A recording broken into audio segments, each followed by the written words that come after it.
राधा माधव कुंज बिहारी गोपी जन वल्लभा गिरिवरधारी गोपी जन वल्लभा गिरिवरधारी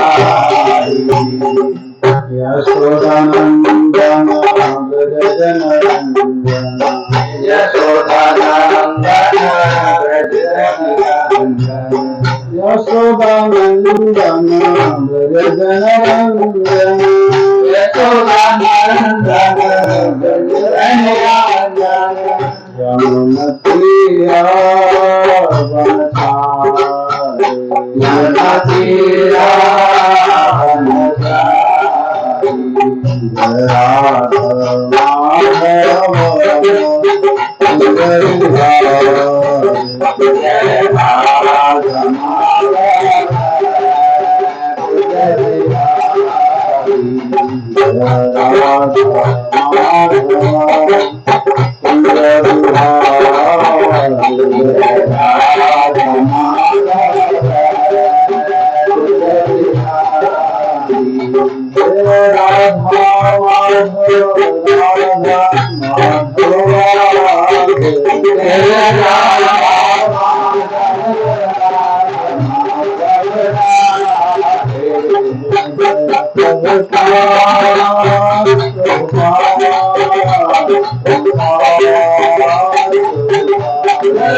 जय राधा माधव भगवान की जय।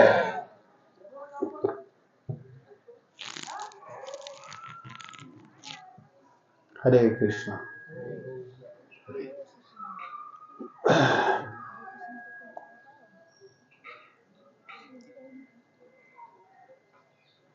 नमोऽयं विष्णुपादाय कृष्णप्रेष्ठाय भूतले श्रीमते भक्तिवेदांत स्वामीति नामिने।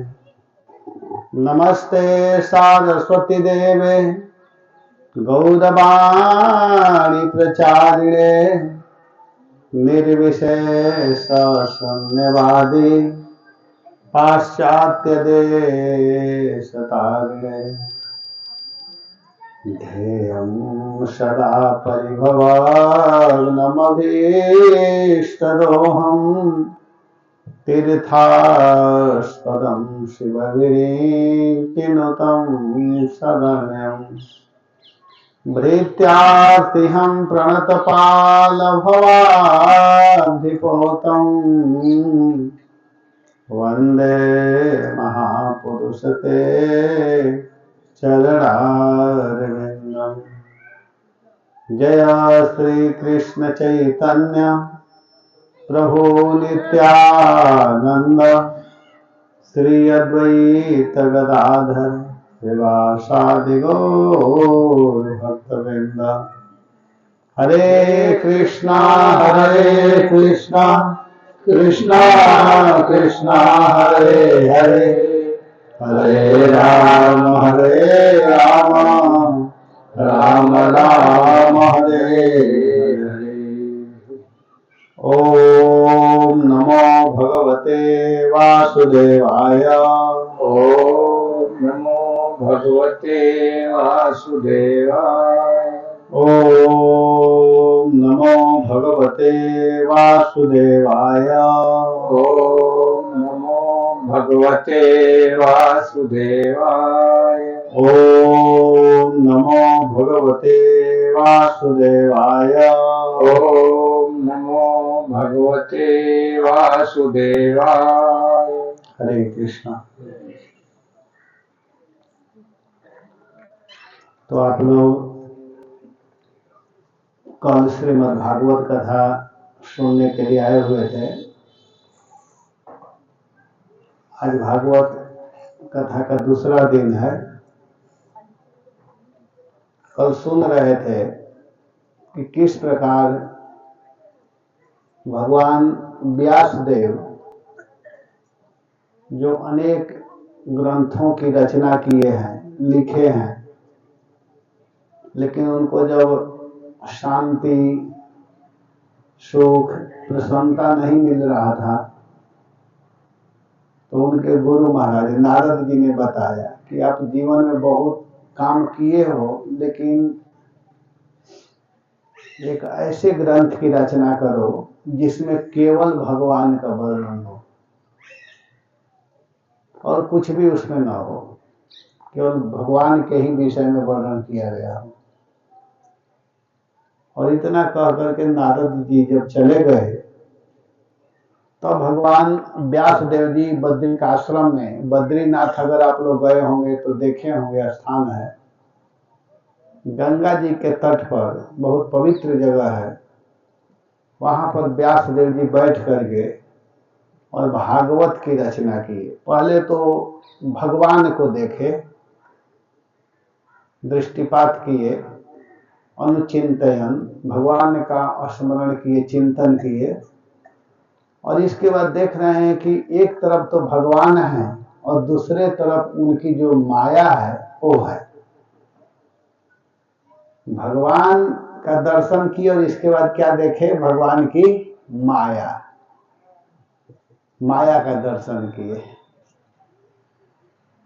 फिर अपने मन को भगवान के चरणों में लगाते हुए एक सुंदर ग्रंथ की रचना कर दी जिसका नाम हुआ भागवतम।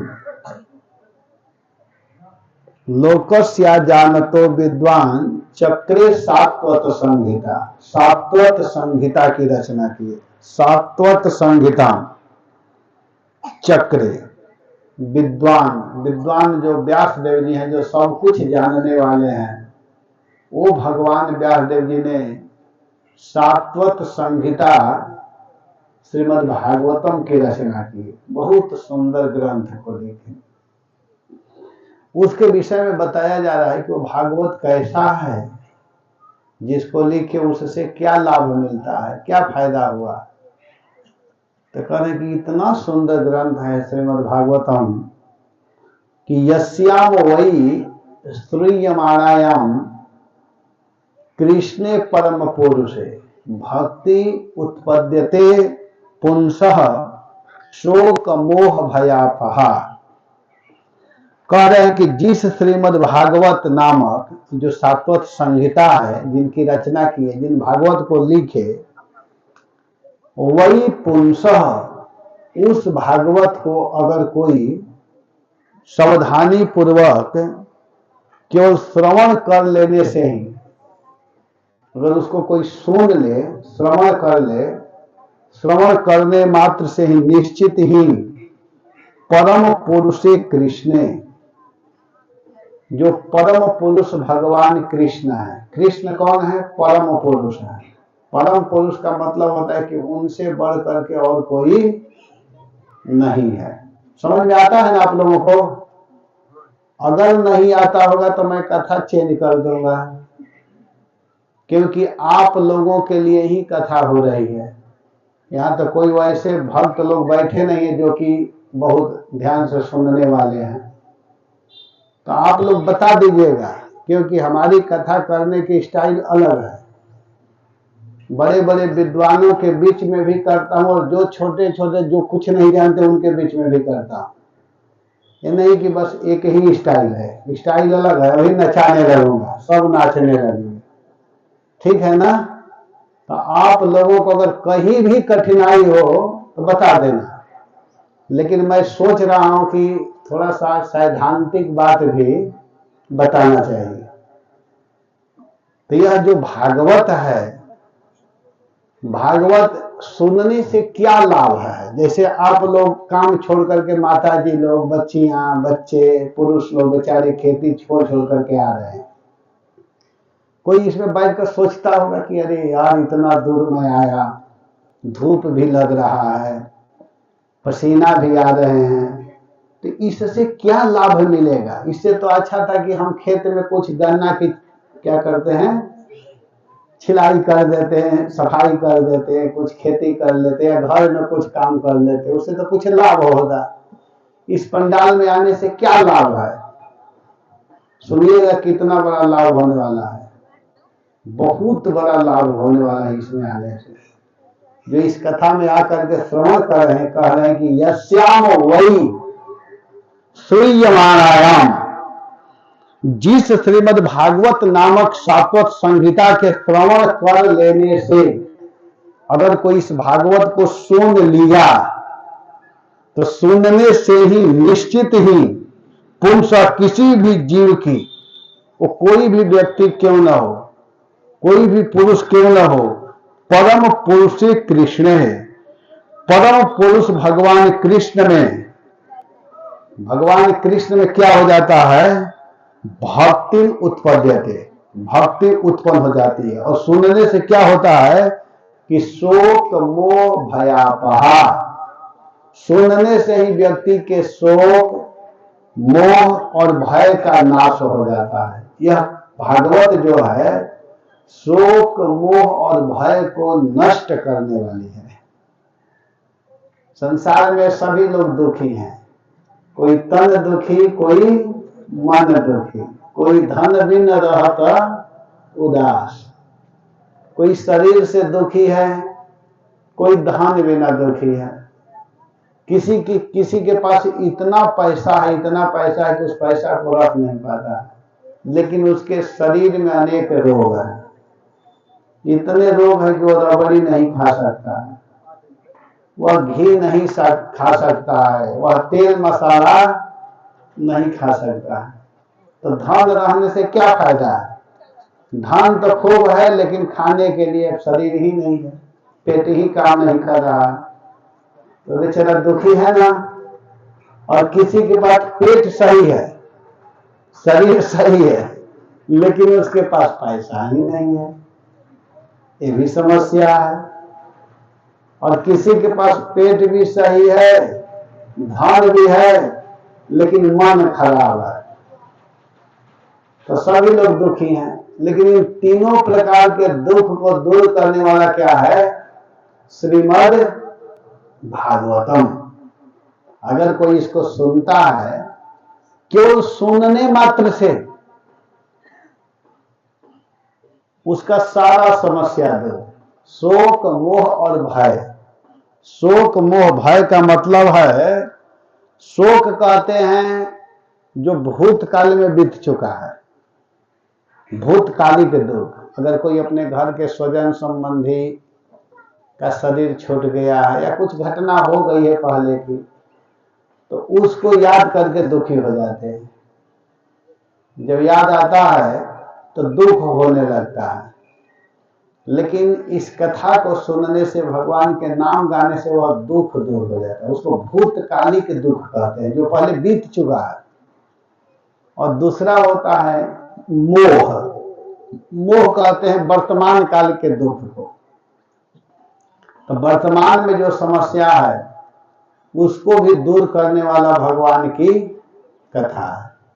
और तीसरा है भय। भय माने जो भविष्य में आने वाला। अभी दुख आया नहीं है, लेकिन लोग बाद में क्या होगा उसको याद करके दुखी होने लगते हैं। अभी बाद में क्या होगा देखा जाएगा जब आएगा तो, लेकिन पहले से ही आदमी टेंशन में हो जाते हैं, सोचने लगते हैं, तो वो भी एक दुख है। तो उसको भी दूर करने वाला भगवान का नाम है। सबसे अच्छा क्या है? सुनना प्रारंभ करने वाले को गुड कहते हैं, अच्छा है। अभी सुना नहीं है तो सुनना प्रारंभ कर रहा है। और दूसरा हुआ बेटर, अर्थात जो सुन रहा है और जो सुन चुका है, अपने जीवन में उतार लिया है, उसको कहते हैं वेस्ट। तो भगवान की जो कथा है, भगवान का जो नाम है, भगवान की जो कीर्तन है, इसको अगर कोई सुनेगा तो उस व्यक्ति के शोक मोह और भय का नाश हो जाएगा। और इतना ही नहीं, कृष्णे परम पुरुषे भक्ति उत्पद्यते।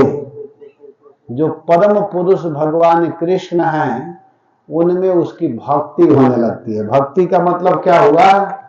भक्ति का मतलब हुआ कि प्रेम प्राप्त होता है। प्रेम भक्ति, भगवान के प्रति रुझान, भगवान के प्रति आसक्ति, भगवान के प्रति उस व्यक्ति का मन लगने लगता है। और कृष्ण के देखे बिना उसका मन ही नहीं लगेगा, कृष्ण को प्रणाम किए बिना उसका मन ही नहीं लगेगा। जिस व्यक्ति का मन भगवान में लगने लगता है वो 10-10 किलोमीटर, 20-20 किलोमीटर, 30-30 किलोमीटर तक गाड़ी चला करके आते हैं मंगला आरती करने के लिए। और जिसका भगवान में मन नहीं है तो बगल में रहने वाला भी यहाँ नहीं आता, क्योंकि उसको भगवान से प्रेम नहीं है, उसको भगवान से स्नेह नहीं है, उसको भगवान से कोई मतलब नहीं है। तो इस भागवत को सुनने से यह फायदा है। जब उन्होंने लिख दिया भगवान व्यासदेव जी, तब इतने सुंदर जब ग्रंथ को लिखे तब सोचने लगे कि इसको किसको देना चाहिए, जो इसके योग्य पात्र है उसको देना चाहिए, इसको किसे पढ़ाना चाहिए, किसे सुनाना चाहिए। तो कह रहे ससंहितां भागवते तीर्थवानुक्रम्य चात्मजं शोकमध्यापयामाश निवृत्ति निरतं। सुखदेव गोस्वामी ने क्या किया कि सुखदेव गोस्वामी के जो पिताजी व्यासदेव जी हैं उन्होंने भागवती संहितां कृत्वा, भागवती संहिता श्रीमद् भागवतम को रच करके जब प्रकाशित किए, प्रकाशित करके अनुक्रम्य क्रमानुसार जब इसका विशेष प्रकार से व्याख्या करके उन्होंने निवृत्ति निरतम मुनिम सुखम, जो निवृत्ति निरत हैं अर्थात जो ब्रह्म के अनुभव में लगे हुए, ब्रह्मानुभव, उनके पुत्र जो सुखदेव गोस्वामी हैं, जन्म लेते ही घर को छोड़ करके जंगल में चले गए थे, जिनका मन केवल ब्रह्म में लगा हुआ था, निमग्नता के कारण बाह्य प्रवृत्ति जो शून्य थे, जिनका मन संसार में नहीं लगा हुआ था। सुखदेव गोस्वामी का जब जन्म हुआ, व्यासदेव जी के जो लड़के सुखदेव जी हैं, तो जन्म लेते ही घर को छोड़ करके चले गए थे। जन्म हुआ 12 वर्ष तक वे माता के गर्भ से बाहर नहीं आए थे, 12 वर्ष तक माता के पेट में ही थे। क्यों गर्भ में थे? सुखदेव गोस्वामी इसलिए थे कि उनको पता था कि संसार में आने के बाद में लोग भजन नहीं करते, संसारिक कामों में लग जाते हैं, संसारिक संबंध बनाने में लगे रहते हैं, इसीलिए वे आ नहीं रहे थे। तो नहीं आने के कारण उनको गर्भ में 12 वर्ष रहना पड़ा।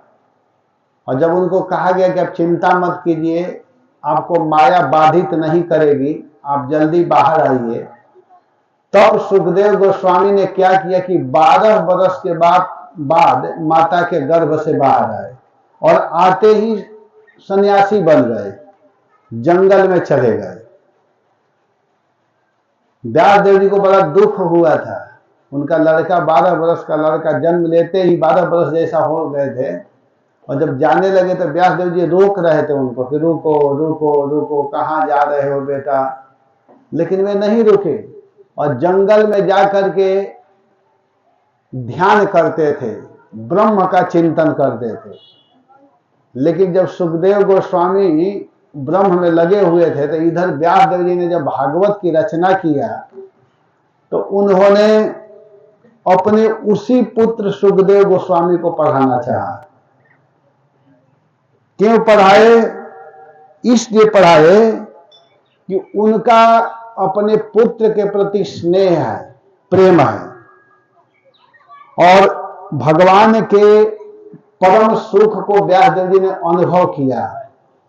तो व्यासदेव जी जब उस सुख को अनुभव किए हैं, कृष्ण प्रेम क्या है, कृष्ण भक्ति क्या है, उसको अनुभव किए कि सबसे श्रेष्ठ जीवन यही है। व्यासदेव जी ने स्वयं अनुभव किया और अनुभव किए तो वे अपने पुत्र को इसलिए देना चाहते हैं कि जैसे स्नेहवान जो पिता होते हैं, अगर सुंदर वस्तु जब खाते हैं, सुस्वादु मिठाई खाते हैं, तो खाते ही उनके मन में आता है कि यह मीठा अपने बेटा को भी देना चाहिए।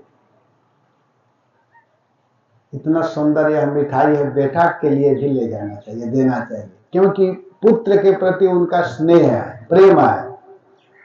तो इसी तरह व्यासदेव जी ने जब इस ग्रंथ की रचना किया, जीवन में बहुत कुछ किए, लेकिन जो सुख नहीं मिला था, जब भागवत लिखे तो उनको सुख मिलने लगा, तो सोचे कि अरे यार, ये जीवन की अंतिम कमाई और बड़ा महत्वपूर्ण धन है, तो इसको सुखदेव को देना चाहिए।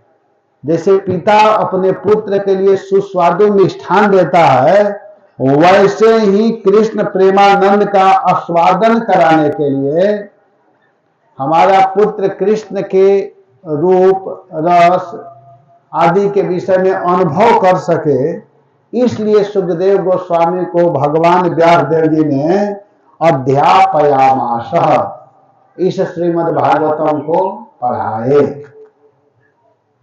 जो दिव्य वस्तु है, दिव्य चीज है, उसको किसको पढ़ाए? सुखदेव गोस्वामी को। सुखदेव गोस्वामी भगवान व्यासदेव जी के बेटा हैं, और यही सुखदेव गोस्वामी महाराज परीक्षित को कथा सुनाएंगे आगे। महाराज परीक्षित को कथा सुनाएंगे। कहाँ सुनाएंगे? आप ही के जिला में। आप लोग गए हैं जहाँ सुखदेव जी कथा किए हैं?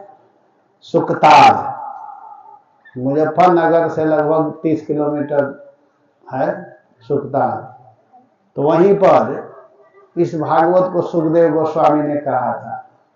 हमको आज तक समझ में नहीं आया, मैं बहुत बार इधर आया हूं कथा करने के लिए, मैं कितने बार विचार भी करता हूं अकेले में भी, कि इसी जगह पर सुखदेव गोस्वामी ने कथा सुनाया, और इसी सब क्षेत्रों के महाराज परीक्षित है, फिर भी इधर के लोग कथा क्यों नहीं सुनते हैं?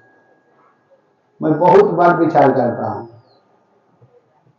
सबसे कम लोग आते हैं हमारी कथा में, तैयार इस क्षेत्र में, जहां भी मखदूमपुर में करता हूं तो लोग नहीं आते हैं। ये नहीं कि यहां आते हैं, नहीं वहां आते हैं, वहां भी लोग नहीं आते हैं कथा में। और अन्य जगह पर जाते हैं तो इतनी भीड़ हो जाती है जो क्या कहा था। और यहाँ तो इतना सुंदर सुंदर बेचारे भक्त लोग प्रसाद भी खिला रहे, उधर कुछ नहीं, थोड़ा थोड़ा दे दिए तो नहीं मिलता, फिर भी लोग कथा में आते हैं। बहुत भीड़ होती है, आप लोग नहीं समझ सकते हैं, बहुत भीड़। और इतना सुंदर पंडाल भी उधर नहीं लगता।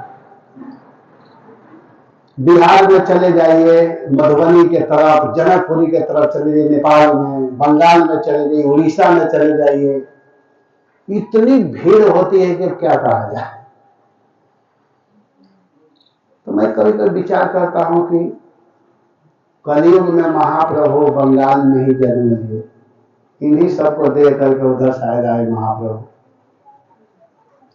भगवान कृष्ण इधर आए थे, ब्रज में जन्म लिए, और ब्रज में भगवान जन्म लिए, इस क्षेत्रों में भी आए, हस्तिनापुर आदि में आए, द्वारिकापुरी गए, लेकिन सोचे कि अब कलयुग में हमको बंगाल में अवतार लेना चाहिए।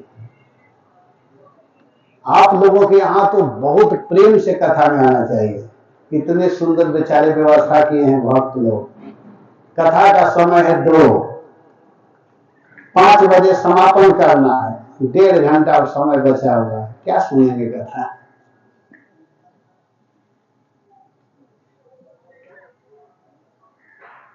आप ही के क्षेत्र में भागवत किया गया था, सुखताल में।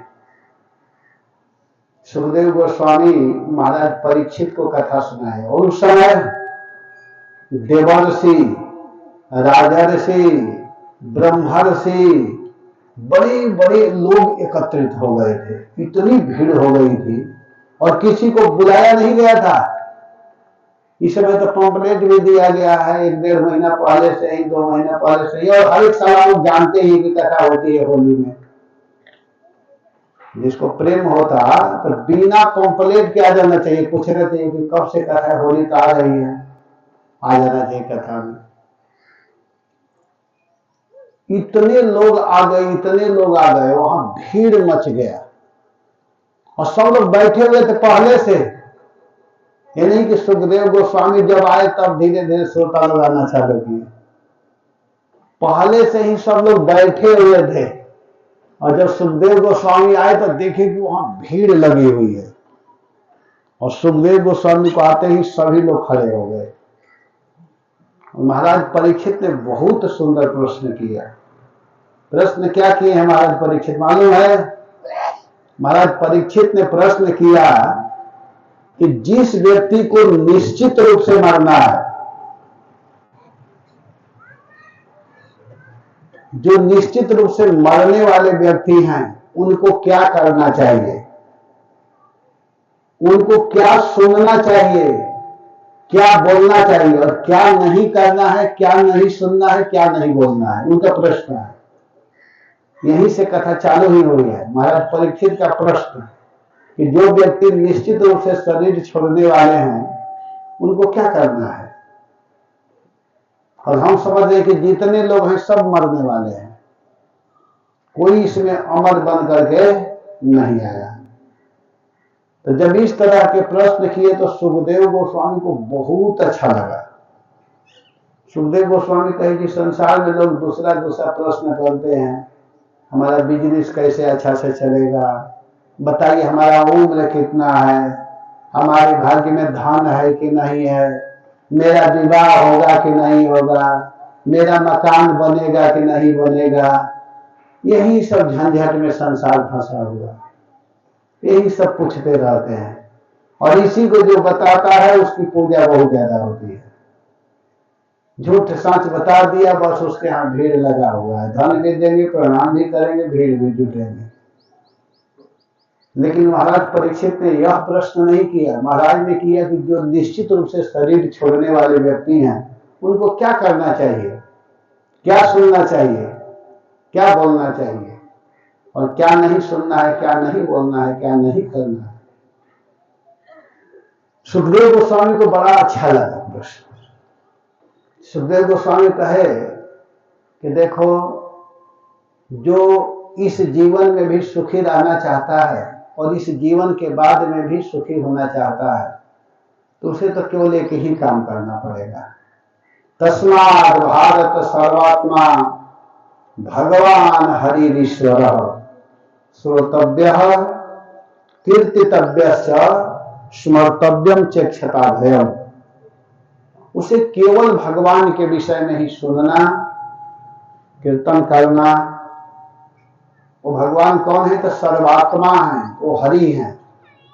तो यहां पर भगवान व्यासदेव जी कह रहे हैं कि जब भागवत की रचना किए तो दिव्य ग्रंथ की रचना किए हैं, उसको अपने पुत्र को पढ़ाए, बहुत सुंदर ढंग से अध्ययन कराए, बहुत सुंदर ढंग से सुकम अध्यापयामाश। मननशील सुखदेव गोस्वामी को भगवान व्यासदेव जी ने अध्ययन कराया।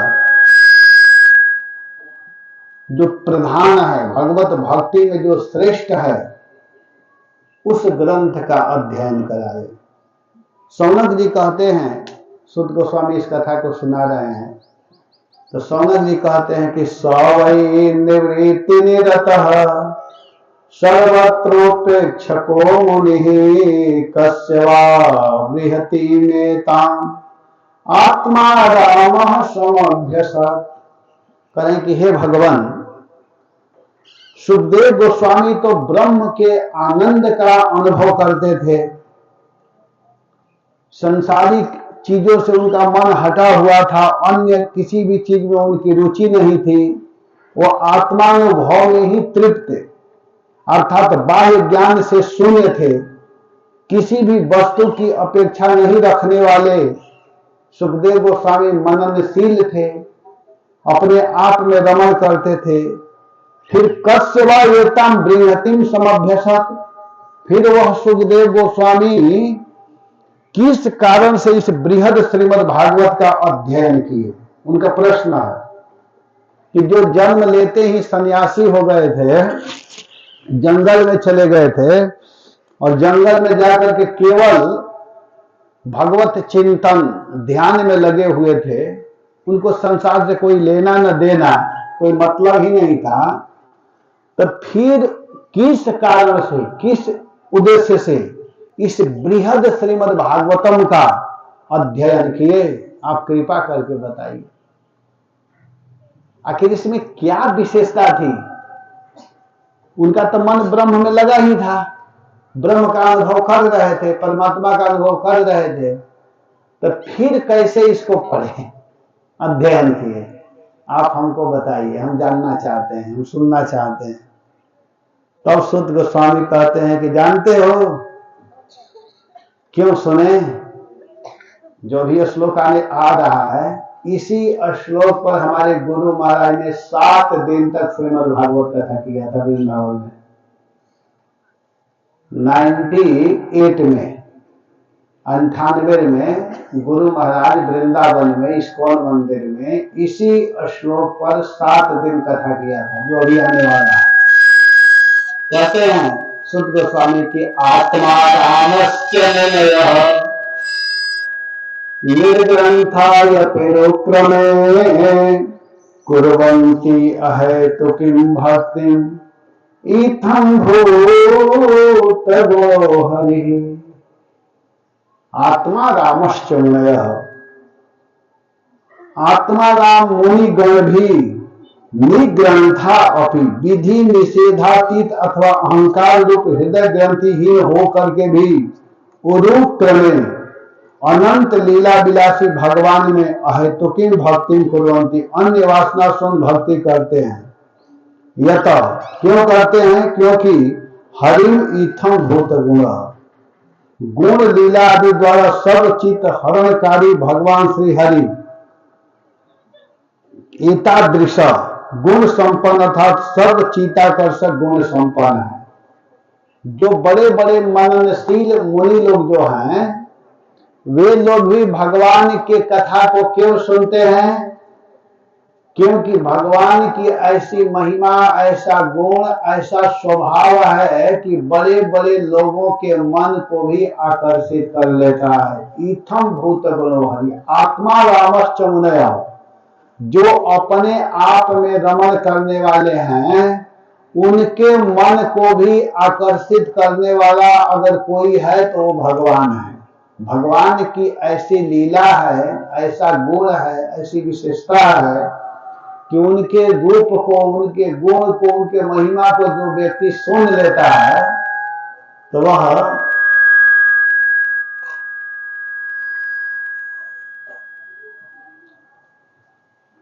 भगवान के गुण को सुन करके, महिमा को सुन करके वह आकर्षित हो जाता है।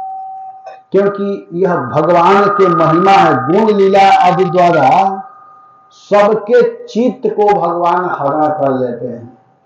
हरि, भगवान को हरि कहा जाता है, भगवान हरि हैं। इत्थं भूत गुणो हरि, क्योंकि भगवान की ऐसी विशेषता ही है। हरि का मतलब ही होता है कि जो सबके मन को अपने तरफ आकर्षित कर ले।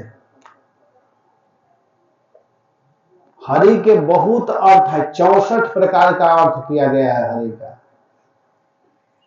हरि शब्दे नाना अर्थ, हरि शब्द के अनेक अर्थ हैं।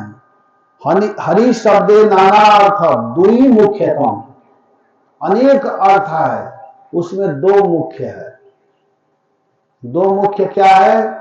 कि सर्व अमंगल हरे, समस्त प्रकार के अमंगल को समाप्त करता है। हरि कहते ही व्यक्ति का जो अमंगल है वह नष्ट हो जाता है, समाप्त हो जाता है। और दूसरा क्या है कि प्रेमा दिया हरे मन, प्रेम प्रदान करके उसके मन को आकर्षित कर देते हैं। भगवान हरि का यही मुख्य अर्थ है। हरि शब्दे नाना अर्थ दुई मुख्यतम, हरि के अनेक अर्थ है, उसमें 2 मुख्य है। 2 मुख्य क्या है? कि समस्त प्रकार के अमंगल को समाप्त करते हैं और प्रेम प्रदान करके उसके मन को आकर्षित कर लेते हैं। उस व्यक्ति का मन भगवान में लगने लगता है। यह हरि की विशेषता है। प्रश्न है शौनक जी का, प्रश्न क्या है कि सुखदेव गोस्वामी जो आत्माराम थे, तो आत्माराम व्यक्ति जो जन्म लेते ही जंगल में चले गए थे, सन्यास ले लिए थे, वो सन्यासी व्यक्ति फिर कैसे एक जगह आकर के अपने पिता के यहाँ बैठ करके भागवत का अध्ययन किए? वो तो आत्माराम थे, ब्रह्म का अनुभव करते थे, कर चुके थे, तो फिर उनको आने की क्या आवश्यकता है, क्या जरूरत है? तो यह जरूरत है कि भगवान की ऐसी महिमा है, भगवान का ऐसा गुण है, भगवान का ऐसा स्वभाव है कि भगवान के महिमा को, भगवान के लीला को, भगवान के गुण को, भगवान के रूप को जो देख लेता है तो वह मोहित हो जाता है। इतनी सुंदर भगवान है। जब भगवान कृष्ण गाय चराने के लिए जब जाते थे अपने घर से निकल करके, नंद भवन से जब निकलते थे कृष्ण गाय चराने के लिए, दिन भर गाय चराते थे और शाम को जब लौटते थे तो गायों के चरण से उड़ उड़ करके जो ब्रज का रज है भगवान के मुख पर पड़ा रहता था, भगवान के केशों पर पड़ा रहता था। और जब गोपियों को पता चलता था कि अब कृष्ण आ रहे हैं, शाम के समय जल्दी जल्दी गोपियां अपने घर के काम धंधा छोड़ करके दरवाजे पर खड़ी हो जाती थी और गेट पर खड़े होकर के कोई कोई गोपी अपने झरोखों से, खिड़की से कोई कोई छिप करके भगवान के सुंदर रूप को देखती थी। गोरज विराजे भाल लह लही बना माल, आगे गैया पाछे ग्वाल, गावे मृदु तानरी, कैसी ध्वनि बांसुरी की, मधुर मधुर तैसी, बंकची तवनी मृदु मंद मुस्कानरी। भगवान जब गाय चरा करके आते थे तो उनके मुख पर गोरज, गाय का जो पैर से उड़ा हुआ रज, रज कहते हैं धूल को, ब्रज रज, मुख पर पड़ा रहता था। लेकिन उस रूप को देखने के लिए गोपियां अपने घर से बाहर निकल जाती थी। ये भगवान के सुंदर रूप की विशेषता है। भगवान का इतना सुंदर रूप है कि उस मुख के ऊपर धूल जाकर के भी अच्छा लगने लगता है। और हम लोगों का ऐसा मुख है कि थोड़ा सा बाहर से आते हैं तो जल्दी मुख धोते हैं, कोई देख ना ले, गंदा हो गया है शरीर, चलो जल्दी धो, साफ करो, स्नान करो, पाउडर लगाओ, क्रीम लगाओ, जो भी लगाओ, क्योंकि धूल लगते ही खराब लगने लगता है। लेकिन भगवान के मुख इतना सुंदर है, रूप इतना अच्छा है तो उनके रूप के ऊपर, उनके मुख के ऊपर धूल पड़ करके धूल अच्छा लगने लगता है। भगवान का शरीर इतना अच्छा है कि उनके शरीर के ऊपर जाकर के कपड़ा अच्छा लगने लगता है। हम लोग कपड़ा पहन करके अच्छे लगते हैं, जब कपड़ा नहीं पहनेंगे तो लगेगा कैसा है। और भगवान जो है कि भगवान के ऊपर कपड़ा जाता है तो कपड़ा अच्छा लगने लगता है। और कैसा हो, क्यों ना कपड़ा हो, काला हो, नीला हो, पीला हो, हरा हो, सफेद हो, देखिए भगवान के शरीर में कैसा हो वस्त्र पहना दीजिए, अच्छा लगता है। तो वस्त्र अच्छा नहीं है, भगवान अच्छे हैं। और भगवान अच्छे हैं इसलिए उनके शरीर पर जाते ही सारा शरीर, सारा कपड़ा, सारा वस्त्र, सारा रत्न, सारे गहने अच्छे लगने लगते हैं। तो यह भगवान की विशेषता है, यही भगवान की महिमा है। इत्थम भूत गुणो हरि, ऐसे ही गुणों के कारण लोग भगवान के प्रति आकर्षित होते हैं, मोहित होते हैं, प्रभावित होते हैं। ये भगवान की महिमा है, भगवान का यह गुण है। तो ऐसे प्रभु तो जो सुन लेगा वो कैसे छोड़ेगा? जो एक बार भगवान के नाम को सुन लेता है ढंग से तो छोड़ता नहीं है, भगवान को पकड़ लेता है। आगे की कथा कहते हुए कह रहे हैं कि देखो, हरे गुणा क्षिप्त मते भगवान बादरायणी, अध्यय गान महदाख्यानम नित्यम विष्णु जन प्रिय, हरे गुण क्षिप्तमति, सर्व चित्ताकर्षक कृष्ण के गुण श्रवण से आकृष्टमति भगवान सुखदेव गोस्वामी श्रीमद् भागवत नामक विशाल ग्रंथ का अध्ययन किए। अध्ययन करने के बाद अत्यंत सुंदर सरस कृष्ण कथा कहने के कारण से सुखदेव गोस्वामी सर्वदा नित्यम विष्णु जनप्रिय, नित्यम सर्वदा भगवत भक्तों के प्रिय हैं। सुखदेव गोस्वामी क्यों सबके प्रिय हुए? क्योंकि वह महद आख्यानम अध्यगात, श्रीमद् भागवत नामक विशाल ग्रंथ का पहले तो अध्ययन किए और अध्ययन करने के बाद में सुंदर सरस कृष्ण कथा को कहने के कारण, केवल पढ़ने से नहीं होता है। कुछ लोग बहुत पढ़ लेते हैं, ज्ञान बहुत रहता है, लेकिन उनको परोसने नहीं आता है, देने नहीं आता है। पढ़ने के साथ साथ सुंदर व्याख्या भी करना चाहिए और सरस लोगों का मन लगे, ऐसा कठिन प्रवचन नहीं करना चाहिए। सूरस सरस सरस रस से युक्त अगर कोई कहता है तो सबके प्रिय हो जाता है। लोग कहते हैं कि महाराज जी बहुत सुंदर बोलते हैं, बड़ा मधुर कथा करते हैं। और कुछ लोग कथा करते हैं कि समझ में ही नहीं आता कि क्या बोल रहे हैं, बस अपने समझते हैं, बस आगे बात करते रहते हैं। ऐसा नहीं करना। कथा ऐसे करनी चाहिए कि जिसको सब लोग समझ सकें, सबको जानकारी में आना चाहिए। तो सुखदेव गोस्वामी इसीलिए सबके प्रिय हुए, क्योंकि वो पढ़े भी थे और सुंदर व्याख्या भी करते थे। आज तक सुखदेव गोस्वामी जैसा वक्ता कोई नहीं हुआ। कथा करने वाले बहुत हो गए, लेकिन सुखदेव गोस्वामी जैसा आज तक कोई कथा करने वाला नहीं हुआ। और सुनने वाला महाराज परीक्षित जैसा कोई नहीं हुआ। महाराज परीक्षित एक बार जब बैठ गए कथा सुनने के लिए तो बीच में उठे नहीं, 7 दिन तक कथा सुनते रहे। और सुखदेव गोस्वामी 7 दिन तक कथा करते रहे। वक्ता और श्रोता को कोई रेस्ट और खाने का चिंता ही नहीं है।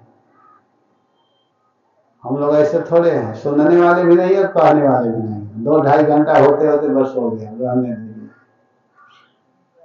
लेकिन सुखदेव गोस्वामी बड़े आनंद के साथ में इस दिव्य कथा को किए और बहुत सुंदर प्रवचन करते थे। कह रहे हैं सुखदेव गोस्वामी की केवल वक्ता ही अच्छे नहीं थे, जैसे वक्ता है, वक्ता को कह रहे हैं कि विष्णु जनप्रिय, भगवत भक्तों में उनका बहुत सुंदर स्थान था, वो सब में प्रिय थे। वैसे ही श्रोता के भी विषय में बता रहे हैं। कहते हैं कि परीक्षितोऽथ राजर्षि जन्म कर्म विलापनम। हे महाराज, हे शौनक आदि ऋषियों, जैसे वक्ता हुए हैं ठीक वैसे ही महाराज परीक्षित भी। अब इसके बाद राजर्षि परीक्षित के विषय में सुनो कि जन्म कर्म विलापनम। महाराज परीक्षित का जन्म को ले लीजिए, कर्म को ले लीजिए, मृत्यु को ले लीजिए, जो भी है। पांडु पुत्राणाम संस्थान चम वक्षे कृष्ण कथोदयम।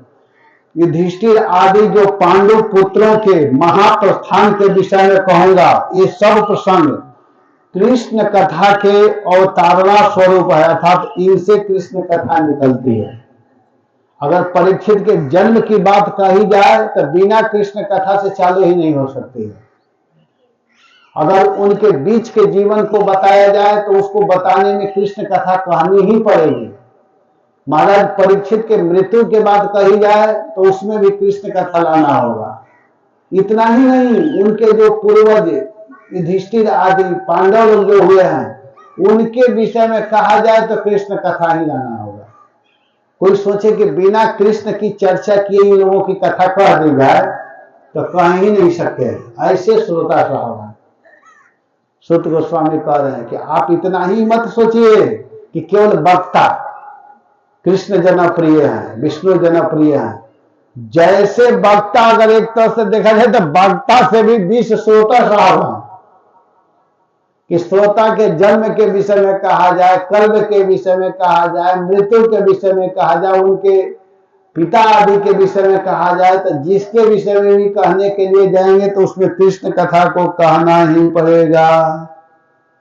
ये तेन तस्य पुत्रो महायोग इत्यादि न सुखस्य व्याख्याने प्रवृत्ति कथम इति यत् पृष्ठम तस्योत्तरम मुक्तम तदन्यतः पृष्ठम परीक्षितः प्राणेन वेशेन श्रवणम कथम इति तस्य जन्म महाशर्यम नित्यादि तस्येतर माह परीक्षित इति। कह रहे हैं कि देखिए यहां पर महाराज परीक्षित का जन्म, महाराज परीक्षित का कर्म, महाराज परीक्षित की मृत्यु किसी को कहने के लिए चलेंगे तो कृष्ण कथा ही कहना होगा। यथा मृधे कौरव श्रृंजया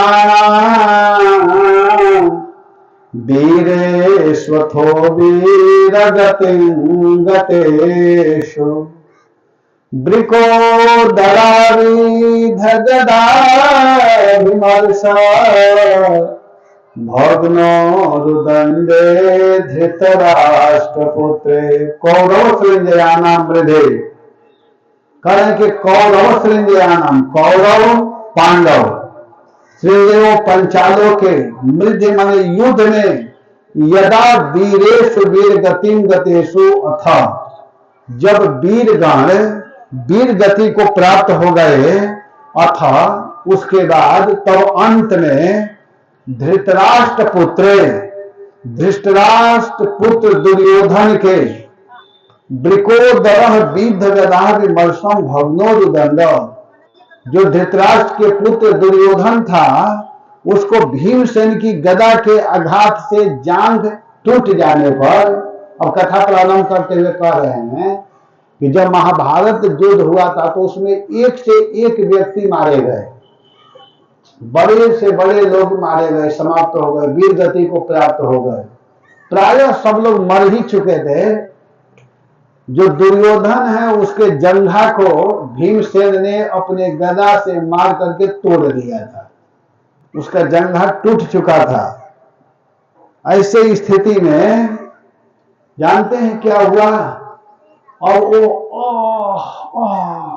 करा रहा था, चिल्ला रहा था, सभी लोग मारे गए थे। अब दुर्योधन एक जगह पर गिरा हुआ रो रहा है, उससे चला भी नहीं जा रहा, जंघा टूटा हुआ। तो अपने स्वामी को खुश करने के लिए, अपने राजा को प्रसन्न करने के लिए अश्वस्थामा, जो गुरु का पुत्र है अश्वस्थामा, भरतो प्रियम द्रोणीति स्म पश्यन् कृष्णा सुतानां स्वपतां शिरांसि उपाहरद्वि प्रियमेव तस्य तजोप्सितं कर्म विगर्हयन्ति। द्रोणाचार्य के जो पुत्र है अश्वस्थामा, आप लोग ध्यान देना, कथा इस प्रकार है। शुद्ध गोस्वामी कथा कहते हुए लगे बताने, महाभारत की कथा कहने लगे कि हे महाराज, परीक्षित के विषय में सुनना चाहते हो, परीक्षित के जन्म की चर्चा करो तो कृष्ण कथा, कर्म की चर्चा करो तो कृष्ण कथा, मृत्यु की चर्चा करो तो केवल कृष्ण कथा। सुनो, जानते हो क्या हुआ था महाभारत युद्ध में? युद्ध बहुत दिन तक चला, उसमें बहुत लोग मारे गए, दोनों पक्षों के लोग, विशेष करके कौरव पक्ष के लोग, सभी लोग मारे गए थे। दुर्योधन का पैर, जंघा जो है वो टूट चुका है भीमसेन के गदा के द्वारा प्रहार होने के कारण। अब दुर्योधन गिरा हुआ है। अश्वस्थामा जब देखा अपने स्वामी दुर्योधन को उस स्थिति में, तो उनको प्रसन्न करने के लिए, उनको खुश करने के लिए वह क्या करता है कि भर्तो प्रियम स्म, अपने स्वामी दुर्योधन को प्रिय करने के लिए वो सोचा कि मैं अगर एक काम कर दूंगा तो हमारे स्वामी दुर्योधन प्रसन्न हो जाएंगे, खुश हो जाएंगे। इति पश्यन्, यह देख करके, यह मान करके, स्वपतां कृष्णा सुताना शिरांसि उपाहरद, वह दुष्ट अश्वस्थामा ने क्या किया कि सोए हुए स्वपताम, जो सोए हुए थे, कृष्णा सुतान, कृष्णा कहते हैं द्रौपदी को, द्रौपदी के जो लड़के सोए हुए थे, 5 लड़के थे द्रौपदी के, 5 भाइयों से जिनका जन्म हुआ था, उन सोए हुए बच्चों के स्थिरांशी उपाहरण, सोए हुए छोटे छोटे बच्चों के सिर को काट करके ले गया अश्वत्थामा। अश्वत्थामा दुर्योधन के पास गया और कहा कि स्वामी आप चिंता मत कीजिए, आप यह मत सोचिए कि आपके सभी लोग मारे गए, अब कोई नहीं है, मैं हूं ना, मैं अभी 5 पांडवों को मैं मार करके लाता हूं। दुर्योधन कहा कि हम लोग कुछ नहीं कर पाए, तुम कैसे करोगे? कहा कि बिल्कुल चिंता मत कीजिए। और वह दुष्ट गया और जा करके क्या किया कि सोए हुए अवस्था में, उस समय भगवान कृष्ण अर्जुन को लेकर के दूसरे जगह चले गए थे, भगवान और अर्जुन वहां पर थे नहीं। उसी समय अश्वत्थामा गया और जा करके क्या किया कि उन बच्चों के सोए हुए सिर को काट करके ले गया। किंतु एतद कर्म तस्य विप्रियमेव, परंतु जो कर्म किया, जो काम किया था, इससे यह कर्म दुर्योधन के लिए भी अप्रिय था। दुर्योधन के पास लेकर के तो गया, लेकिन दुर्योधन को भी अच्छा नहीं लगा। यतः सर्वे जुगुप्सितम कर्म विगर्हयन्ति, क्योंकि सब लोग नीच कर्म की निंदा करते हैं। जो नीच कर्म है उसकी निंदा सभी लोग करते हैं। जब अश्वत्थामा उनके सिर को काट करके ले गया और दुर्योधन को दिया कि लीजिए महाराज, मैं सिर काट करके ला दिला हूं, तो दुर्योधन जब ऐसे पकड़ करके ऐसे दबाया तो तुरंत आसानी से वो सिर फूट रहा था। तो दुर्योधन समझ गया कि 5 पांडवों का सिर नहीं है, ये 5 पांडव पुत्रों का सिर है। इससे दुर्योधन को बड़ा दुख हुआ। कुछ भी था तो उसी वंश का था, उसको बड़ा दुख हुआ और कहा कि अरे दुष्ट, अरे नीच, तूने ये क्या कर दिया? 5 पांडवों के सिर न ला करके उनके बच्चों का सिर ला दिया। वो तो खुश करने के लिए काम किया था, लेकिन उससे उल्टे उसके स्वामी और दुखी हो गए, दुखी हो गए। दुर्योधन को अच्छा नहीं लगा, तब तो वो कहा कि अरे इसके लिए मैं काम किया, यही हमको इस तरह की बात कर रहा है। जिसके लिए चोरी करें वही कहे चोरवा, जिसके लिए मैं चोरी किया हूं वही हमको चोर कहेगा।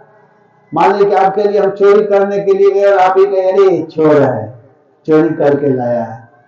तो दुर्योधन के लिए एक काम किया और दुर्योधन को ही अच्छा नहीं लगा।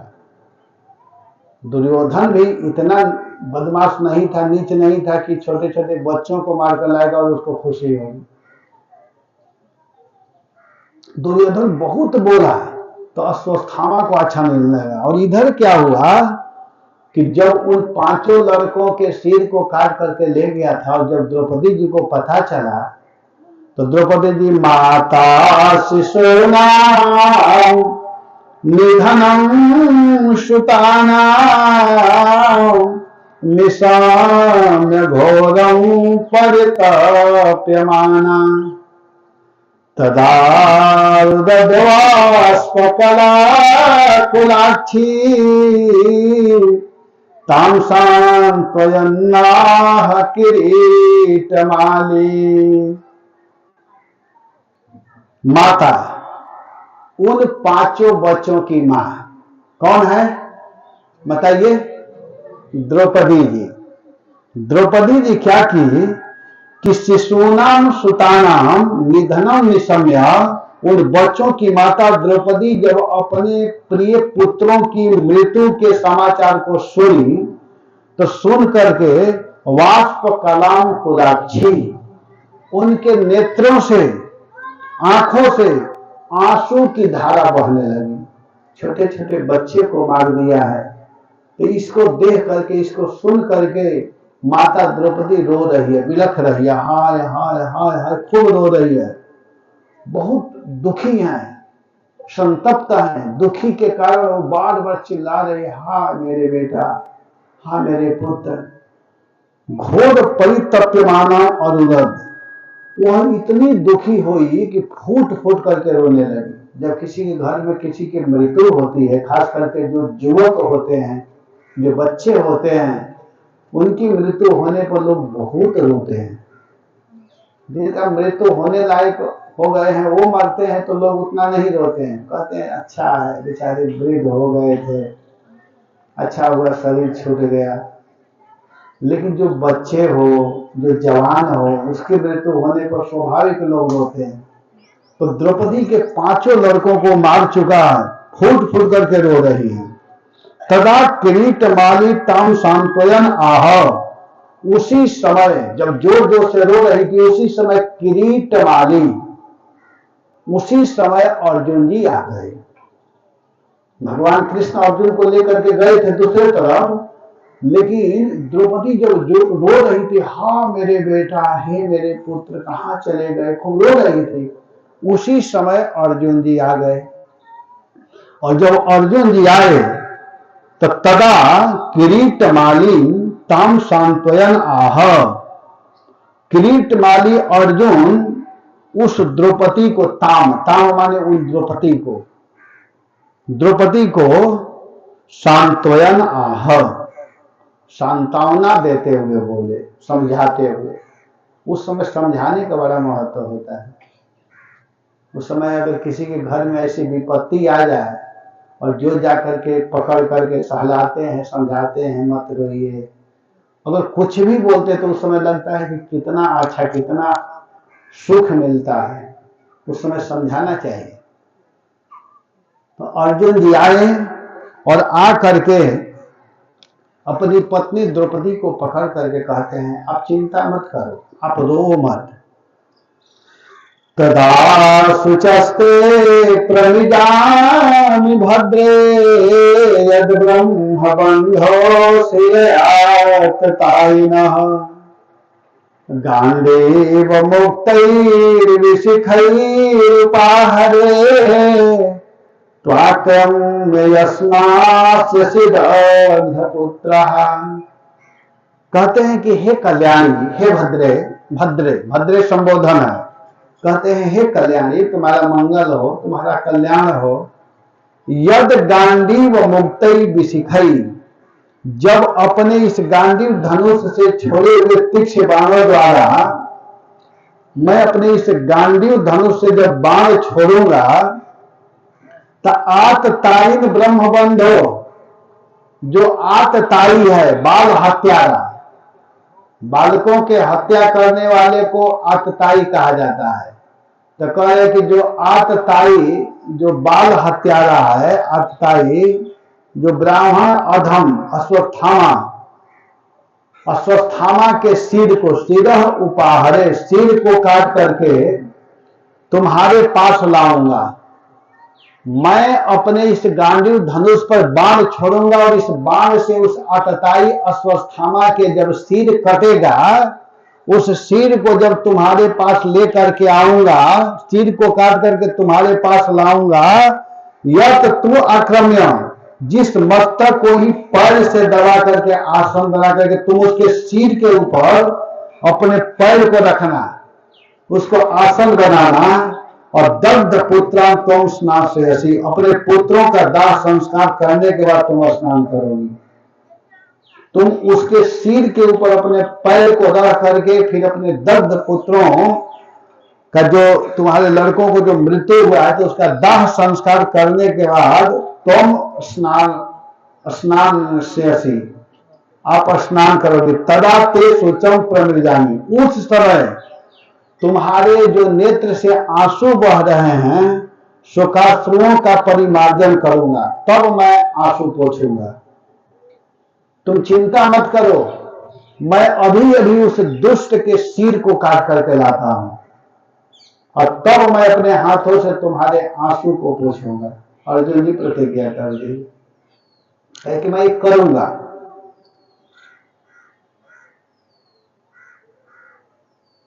देखिए, द्रौपदी जी के लड़के मरे हैं तो द्रौपदी जी को शोक है, लेकिन अश्वत्थामा के प्रति क्रोध नहीं है।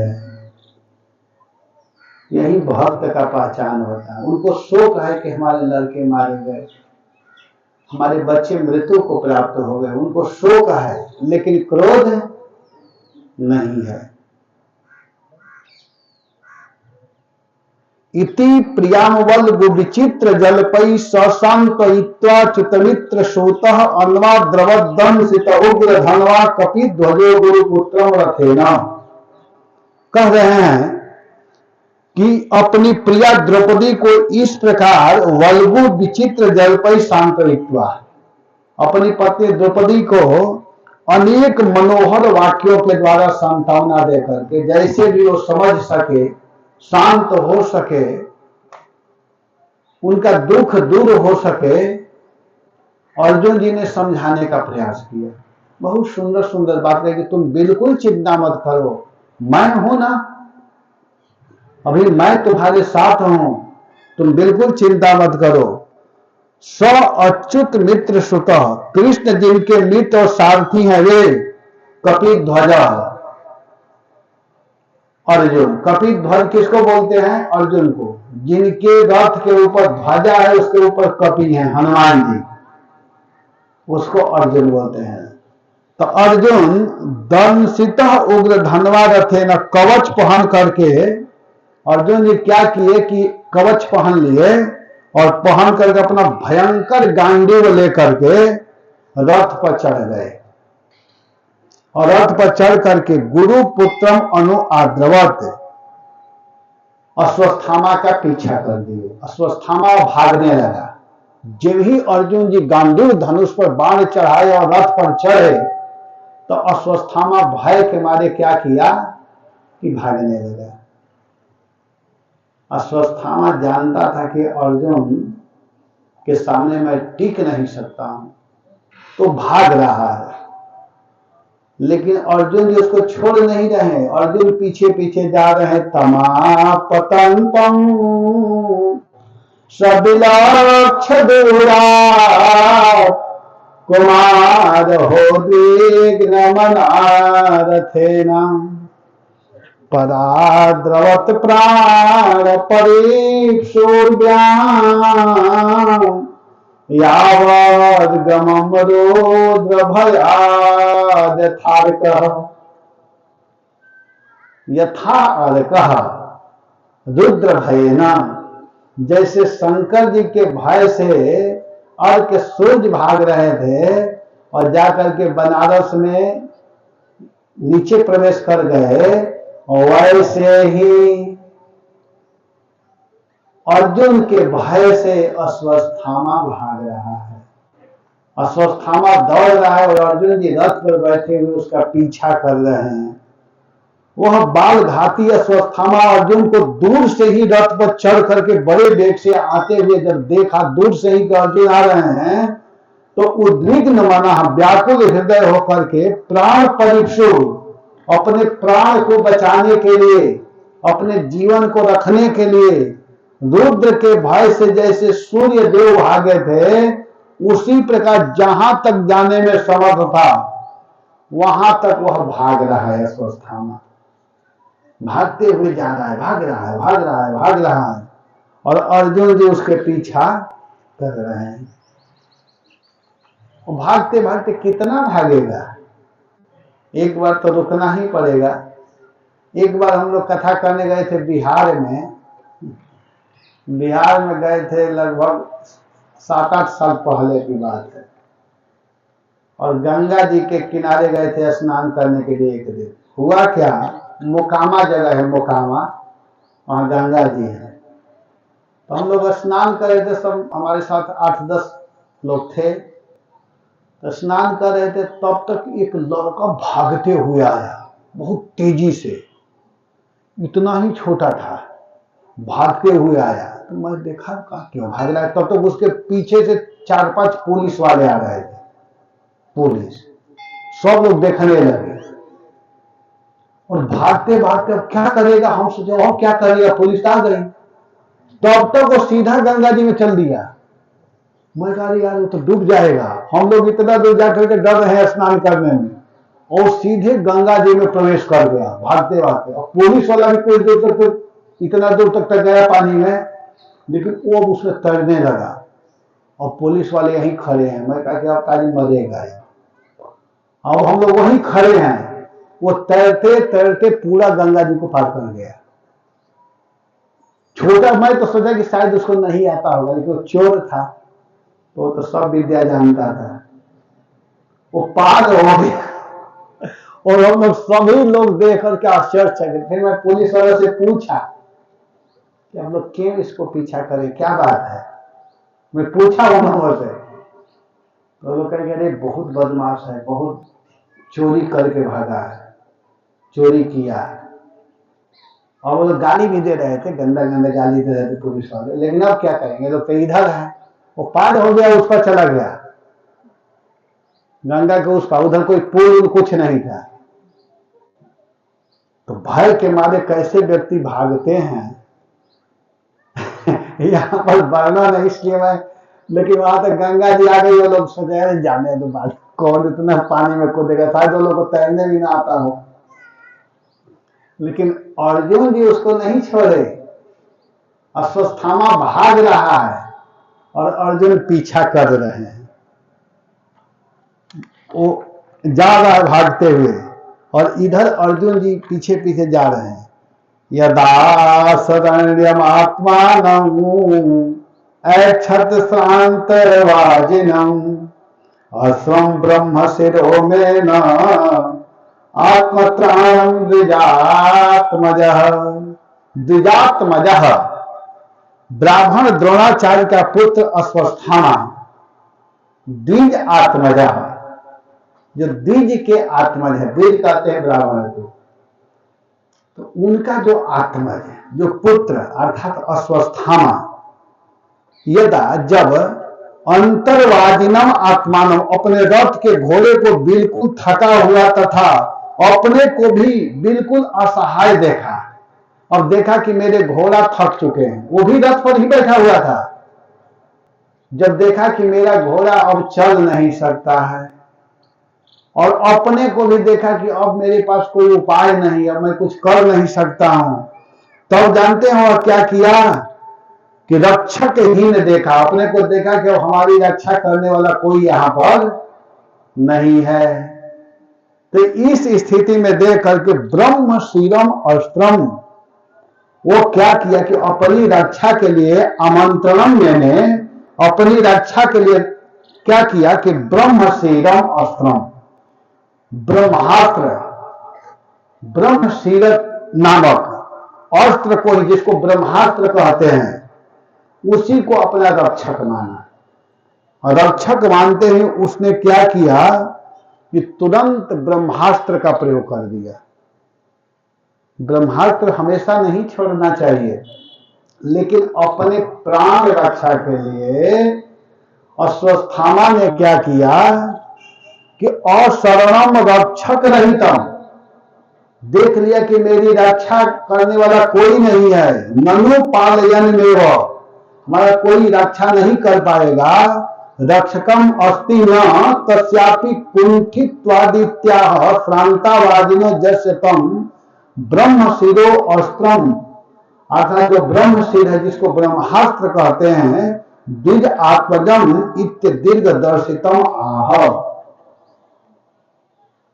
वही देखा कि यही हमारी रक्षा कर सकता है, ब्रह्मास्त्र ही हमको बचा सकता है, इसके अलावा अब हमारी रक्षा करने वाला कोई नहीं है। तो अपने रक्षा के लिए आमंत्र त्राणम, अपने रक्षा का उपाय ब्रह्मास्त्र को ही माना कि ब्रह्मास्त्र ही हमारी रक्षा कर सकता है। इसलिए वो क्या किया कि अथोपस्पृश्य सलिलम संदधे तत्समाहित अजानुपसंहारम प्राणकृष्णम उपस्थित। उसी समय वह अश्वत्थामा क्या किया कि प्राण कृच्छे उपस्थित, मेरा प्राण संकट में पड़ गया है, मैं संकट में हूं, अपने प्राण को संकट में उपस्थित देकर के यह सोच करके उपसंहारम अजाननम अपनी, उसको लौटाना वह नहीं जानता था, ब्रह्मास्त्र को छोड़ना तो जानता था, लेकिन कैसे लौटाया जाएगा उसको नहीं जानता था। केवल छोड़ना जानता था, लौटाना नहीं जानता था। फिर भी वह क्या किया कि सलिलम उपस्पृश्य, जल को लिया और जल लेकर के संकल्प करते हुए समाहितम तत्संदधे, पहले तो संकल्प किया और संकल्प करके जल से आचमन करके और तुरंत समाहित संदंधरे ध्यान पूर्वक उस ब्रह्मास्त्र का संधान कर दिया, छोड़ दिया अर्जुन को मारने के लिए। ब्रह्मास्त्र का प्रयोग कर दिया, लेकिन वह लौटाना नहीं जानता था, तो छोड़ना जानता था। दोनों विद्या जानना चाहिए ना। वो छोड़ने को तो छोड़ दिया, लेकिन लौटाना जानता नहीं है। जब ब्रह्मास्त्र को छोड़ा तो जानते हैं क्या हुआ? ब्रह्मास्त्र छोड़ते ही ततः प्रादुष्कृतम तेजः प्रचंडं सर्वतो दिशं प्राणापदमभिप्रेक्ष्य विष्णुं जिष्णुरुवाचः। अश्वत्थामा के द्वारा जब छोड़े हुए ब्रह्मास्त्र समस्त दिशाओं को जलाने लगा। ऐसा वह ब्रह्मास्त्र था कि ऐसा फैला कि सब लोग जलने लगे, सबको जलन होने लगा।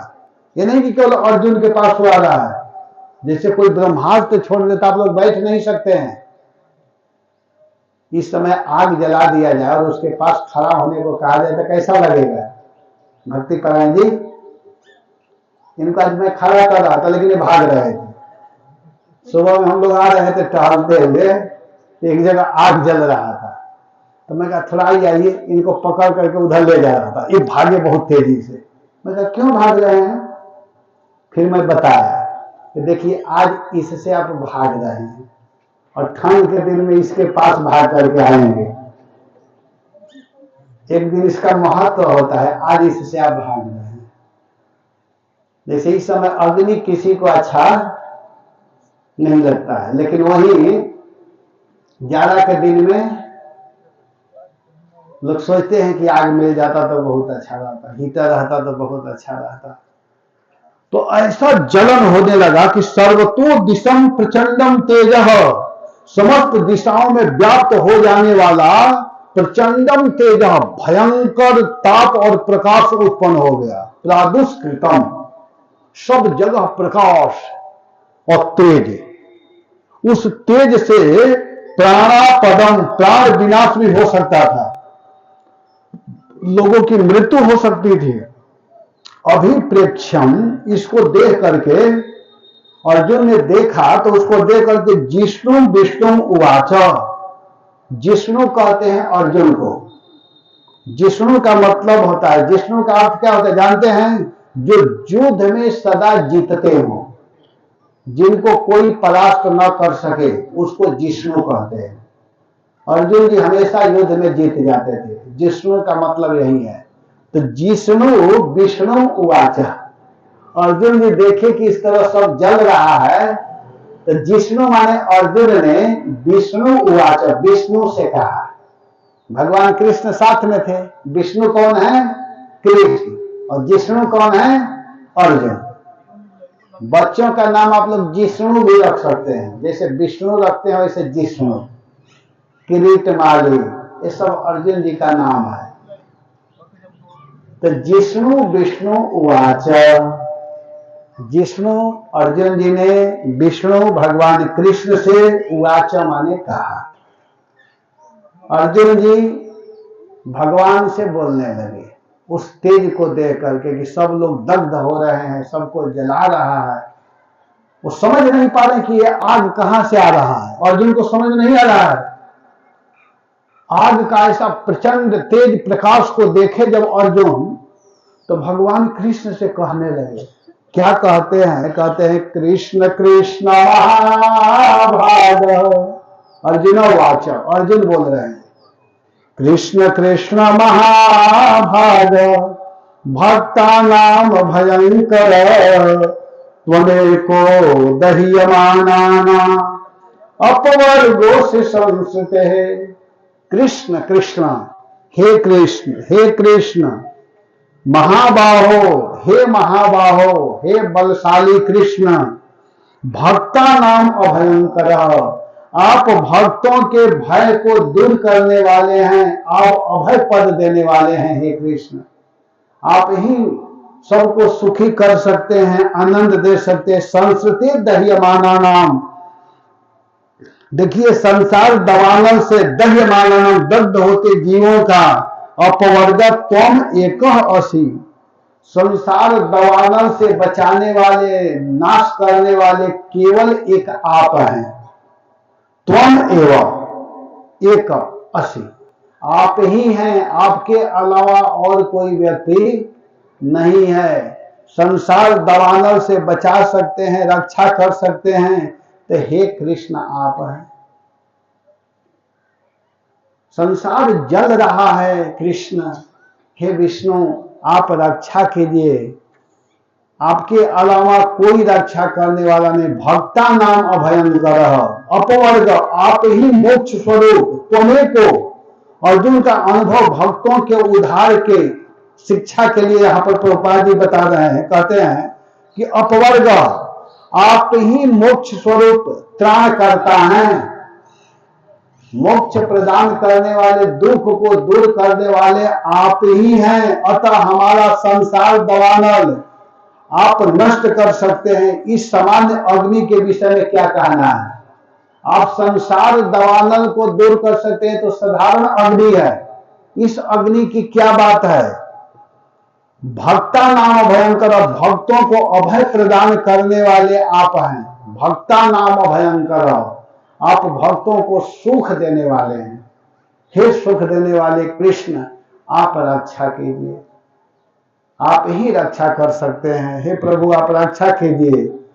त्वमाद्य पुरुषः साक्षात् ईश्वरः प्रकृते परः माया विदस्य चीक्षाज्ञाम कैवल्ये स्थित आत्मनि।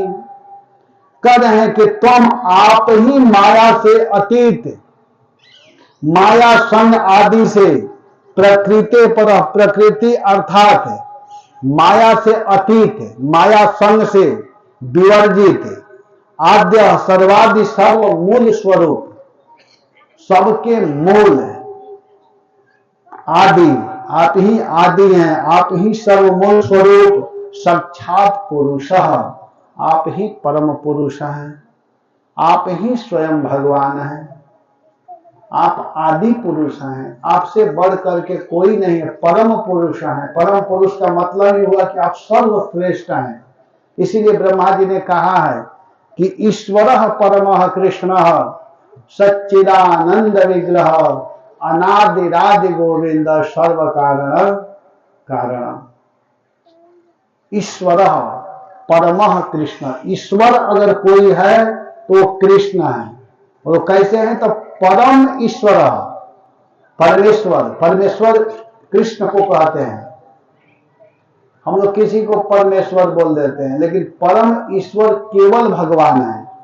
तो यहाँ पर अर्जुन जी कह रहे हैं कि आप ही परम ईश्वर हैं, भक्तों को आनंद देने वाले हैं, साक्षात परम पुरुष स्वयं भगवान आप हैं। ईश्वर आप ही सर्वनियंता, सबको कंट्रोल करने वाले सर्वनियंता आप ईश्वर हैं, परम ईश्वर हैं। चित शक्तिया, अपनी स्वरूप भूता चित शक्ति या स्वरूप शक्ति के द्वारा माया, जड़ रूपा बहिरंगा माया की विदस्य त्वम, दूर से अपसारित करके आप कैवल्य नामक विशुद्ध चिद आनंदमय अपने स्वरूप में नित्य विराजित रहते हैं। आप नित्य अपने स्वरूप में ही विराजित रहते हैं कृष्ण। हे प्रभु आप रक्षा कीजिए। यदि श्री भगवान कहे कि मैं तो आपका ममेरा भाई हूं, माने भगवान कहने लगे कि तुम हमको ऐसे कैसे कह रहे हो, तुमको पता नहीं है, तुम्हारे मामा का लड़का मैं हूं, वसुदेव जी तुम्हारे मामा हैं और तुम्हारी माँ हमारी बुआ है, तो मैं तो तुम्हारा ममेरा भाई हूं, मैं तो आपका ममेरा भाई हूं, आपके ही समान हूं। तब इसका निराकरण करते हुए कहते हैं कि त्वम इति, आप ही प्रकृति से परे हैं, आप हमारे जैसा नहीं हैं। न मां कर्माणि लिपंती न मे कर्म फलेश प्रिया इति मां वो भिजानंती कर्म भी न स्वाध्याय। भगवान को ये सब बाधित नहीं करता है कर्म आदि, ये सब हम लोग उसमें लिप्त हो जाते हैं। अर्जुन इस बात को समझ रहे हैं, कह रहे हैं कि आप इन प्रकृति आदि से परे हैं प्रभु, आपको प्रकृति बाधित नहीं करती है, आप हमेशा अपने स्वरूप में स्थित रहते हैं। हम लोग तो भूल जाते हैं, अपने स्वरूप से भटक जाते हैं, हमारा स्वरूप क्या है उसको ना रखते हुए दूसरे कामों में लग जाते हैं। हम लोगों का जो काम है उसको नहीं करते हैं और दूसरे कामों में लग जाते हैं। लेकिन भगवान ऐसे नहीं हैं, भगवान हमेशा अपने स्वरूप में स्थित रहते हैं। स्व एव जीवलोकस्य माया मोहित चेतस विधत्ते स्वेन वीरेण श्रेयो धर्मा विलक्षण। करें कि जो माया को सदा अपसारित करके विराजित हैं अथवा स्वरूप शक्ति के प्रभाव से कैवल्य नामक चिदानंदमय स्वरूप में सदा विराजित हैं, वहीं आप अपने प्रभाव से माया मोहित चेतस जीवलोकस्य माया से भ्रमित चित्त संसारासक्त जीवों के अनुष्ठित धर्म आदि के फल स्वरूप मंगल विधान करते हैं, मंगल विधान कर देते हैं प्रभु। माया के उत्पादन माया मोहित चेतस, माया मोहित, माया से जो उत्पादन हो रहा है लोग उसी को खा रहे हैं, संग्रह कर रहे हैं, जो माया के द्वारा बनाया गया, माया से बनाए गए वस्तु को हम लोग संग्रह कर रहे हैं, खा रहे हैं, माया के प्रभाव से इसी को शाश्वत नित्य मान रहे हैं। ये माया के प्रभाव से जो शाश्वत नहीं है लेकिन उसी को हम लोग नित्य मान लेते हैं, ये माया का प्रभाव है। श्रेय धर्मादि लक्षण, अर्जुन के मुख से सत्य सिद्धांत का निरूपण हुआ है। अर्जुन जी यहां बोल रहे हैं कि देखिए ये जो संसार के कोई भी वस्तु है तो वह नित्य नहीं है, लेकिन हम लोग उसी को नित्य मान लेते हैं। तथायम चावतारस्ते भो भारत हृदया स्वानाम चानन्य भावानाम अनुध्यानाय चासकृत। कह रहे हैं कि हे भगवान, हे श्याम सुंदर, ते माने आपका, अयम अवतार च, यह कृष्ण नामक जो अवतार हुआ है, आप जो कृष्ण रूप में आए हैं, जो कृष्ण रूप में आए हैं, तो भू भार जी हृदया, पृथ्वी के भार हरण करने के लिए ही आपका यह अवतार हुआ है। यदा यदा ही धर्मस्य ग्लानिर्भवति भारत अभ्युत्थान धर्मस्य तदात्मानं सृजाम्यहम्। जब जब धर्म की हानि होने लगती है तब तब भगवान अवतार लेते हैं। गोस्वामी जी ने गाया है ना, जब जब होई धर्म की हानि बाढ़ असुर धम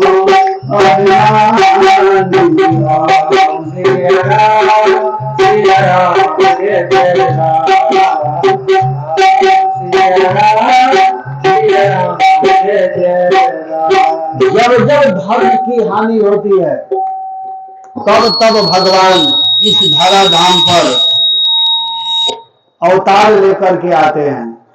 यदा यदा ही धर्मस्य, जब जब होई धर्म की हानि, जब जब धर्म की हानि होती है तो भगवान इस पृथ्वी के भार को दूर करने के लिए, इस पृथ्वी पर जब असुरों का बोलबाला हो जाता है, असुर लोग आ जाते हैं, दुष्टों का प्रभाव बढ़ने लगता है, तो उनको मारने के लिए ही भगवान अवतार लेते हैं। तो इसी बात को अर्जुन जी कह रहे हैं कि पृथ्वी का भार हरण करने के लिए ही आपका कृष्ण रूप अवतरण हुआ है, आप कृष्ण रूप में आए हैं। इसके साथ ही स्वानाम च, जो लोग आपके अपने बंधुजन हैं उनके एवं अनन्य भावा नाम असत्कृत, अनन्य प्रेमी भक्तों के निरंतर अनुध्यानाय भवति, भजन सुख के आस्वादन के लिए होता है। कहें कि दुष्टों को मारने के लिए और भक्तों को आनंद देने के लिए। परित्राय, परित्राय साधूनाम विनाशाय च दुष्टतम धर्म संस्थापनार्थाय संभवानि जुगे जुगे। कहें कि संतों को सुख देने के लिए और दुष्टों को संहार करने के लिए आपका अवतार होता है। भगवान के अवतार की एक ही कारण नहीं है, अनेक कारण है। कृष्ण जन्म कर हेतु अनेका,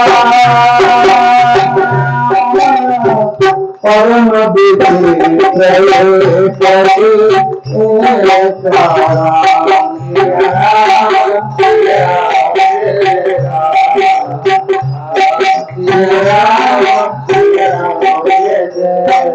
भगवान के जन्म लेने के अनेक कारण हैं, उसमें भक्तों को आनंद देना भी कारण, मुख्य कारण यही है कि भगवान भक्तों को सुख देने के लिए, आनंद देने के लिए, अनुग्रहाय भक्तानां सुपुण्यम वेतनोदयः, अपने भक्तों को सुखी करने के लिए भगवान आते हैं और सुख में जो बाधक बनते हैं उनको भगवान मार देते हैं, संहार कर देते हैं।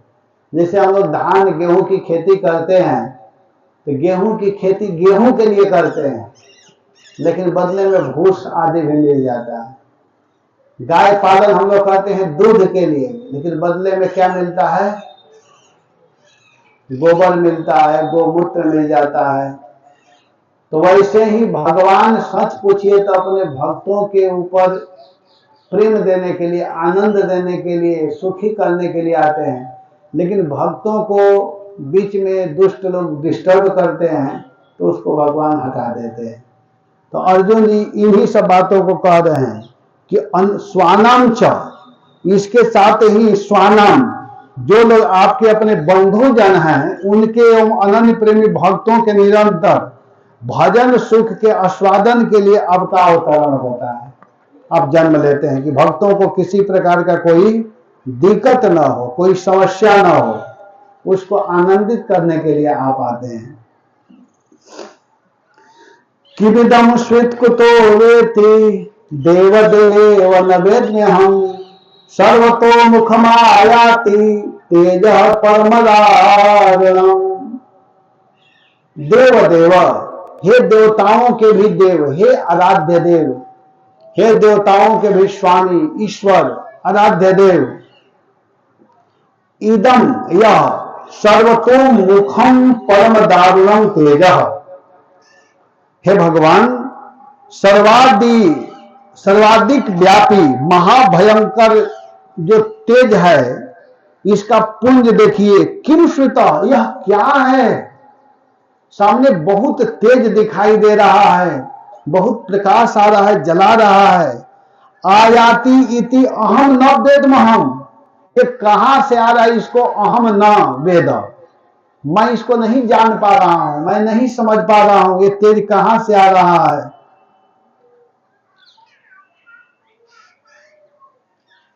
अर्जुन जी एक तरह से स्तुति करते हुए आए हुए संकट का विज्ञापन कर रहे हैं, प्रचार कर रहे हैं कि देखिए यह जो तेज है ये कहां से आ रहा है प्रभु, हमको समझ में नहीं आ रहा है, आप बताइए ये क्या है, ये कहां से आ रहा है। सभी लोग परेशान हैं, लग रहा है कि सबको जला देगा। आप जान सकते हैं, मुझे पता नहीं है, आप बताइए। इतना सुनकर के भगवान बोलने लगे, श्री भगवान वाच, श्री भगवान ने कहा। कृष्ण ही श्री भगवान है, कृष्ण को भगवान कहा जाता है। श्री भगवान वाच, श्री भगवान ने कहा। भगवान अब बोल रहे हैं, नहीं पता है तो सुनो, भगवान अब बोलते हैं। भगवान बोलते हुए कहते हैं कि वेत्थेदं द्रोण पुत्रस्य ब्रह्मवस्त्रं प्रदर्शितम् नैवासौ वेद संहारम प्राणबाध उपस्थिते। देखो अर्जुन कह रहे हैं कि वेत्थेदं द्रोण पुत्रस्य इदम, भगवान कह रहे हैं कि हे अर्जुन,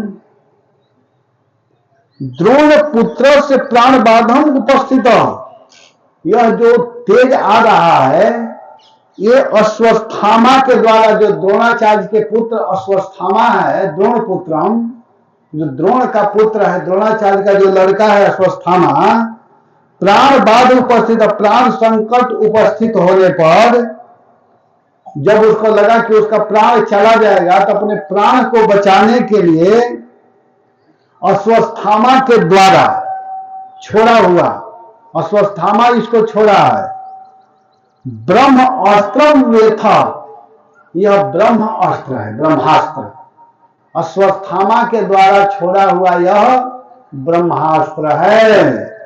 वेथा, वेथा माने यह तुम जान लो। भगवान ने स्पष्ट बता दिए कि अश्वत्थामा के ऊपर बहुत बड़ा संकट आ गया था, जो तुम उसका पीछा किया था तो घबरा गया था, और घबरा करके उसने क्या किया है कि अपने प्राण को बचाने के लिए, अपने जीवन को रखने के लिए, रक्षा के लिए उसने क्या किया है कि ब्रह्म अस्त्रम, ब्रह्मास्त्र का प्रयोग कर दिया है। यह ब्रह्मास्त्र है, इसको तुम वेथ जान लो, किंतु असौ प्रदर्शितम संघारम नहीं बोलेगा।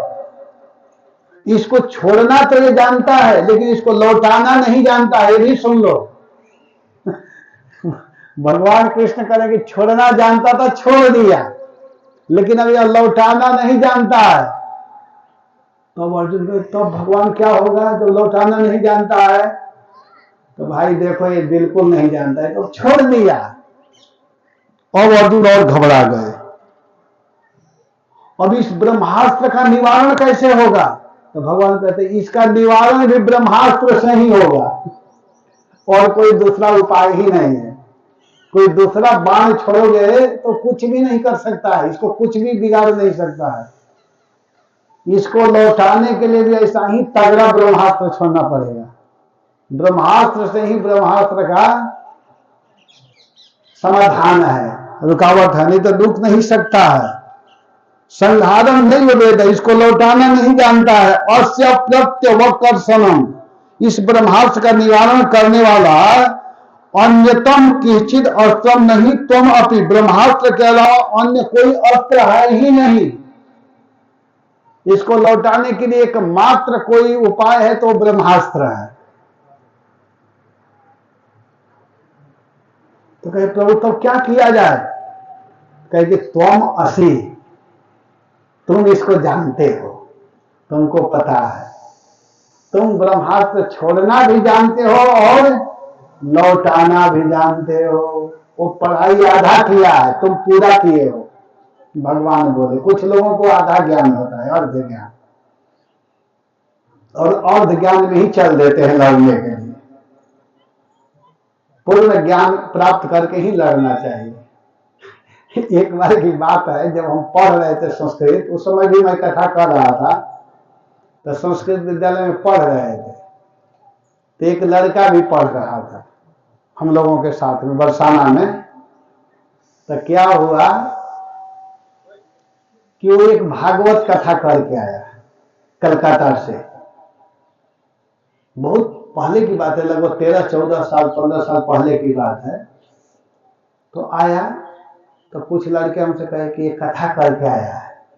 तो कथा करके, पढ़ने में कमजोर था, वो साहित्य का विद्यार्थी था, हम लोग व्याकरण के थे। तो कथा करके, कथा करता है कहाँ? तो मैं तो कथा करने गया था। तो कहा कि महाराज मैं गया था कथा करने कलकत्ता, लेकिन जानते हैं मैं कैसे कथा करता था? तो मेरा कैसे करता था? तो मैं जब गया ना, तो मैं नियम बना दिया, अपने बच्चों को कह दिया कि बोल देना कि महाराज जी केवल कथा पीरियड में ही बोलते हैं, इसके अतिरिक्त किसी से बात नहीं करते, मौन रहते हैं।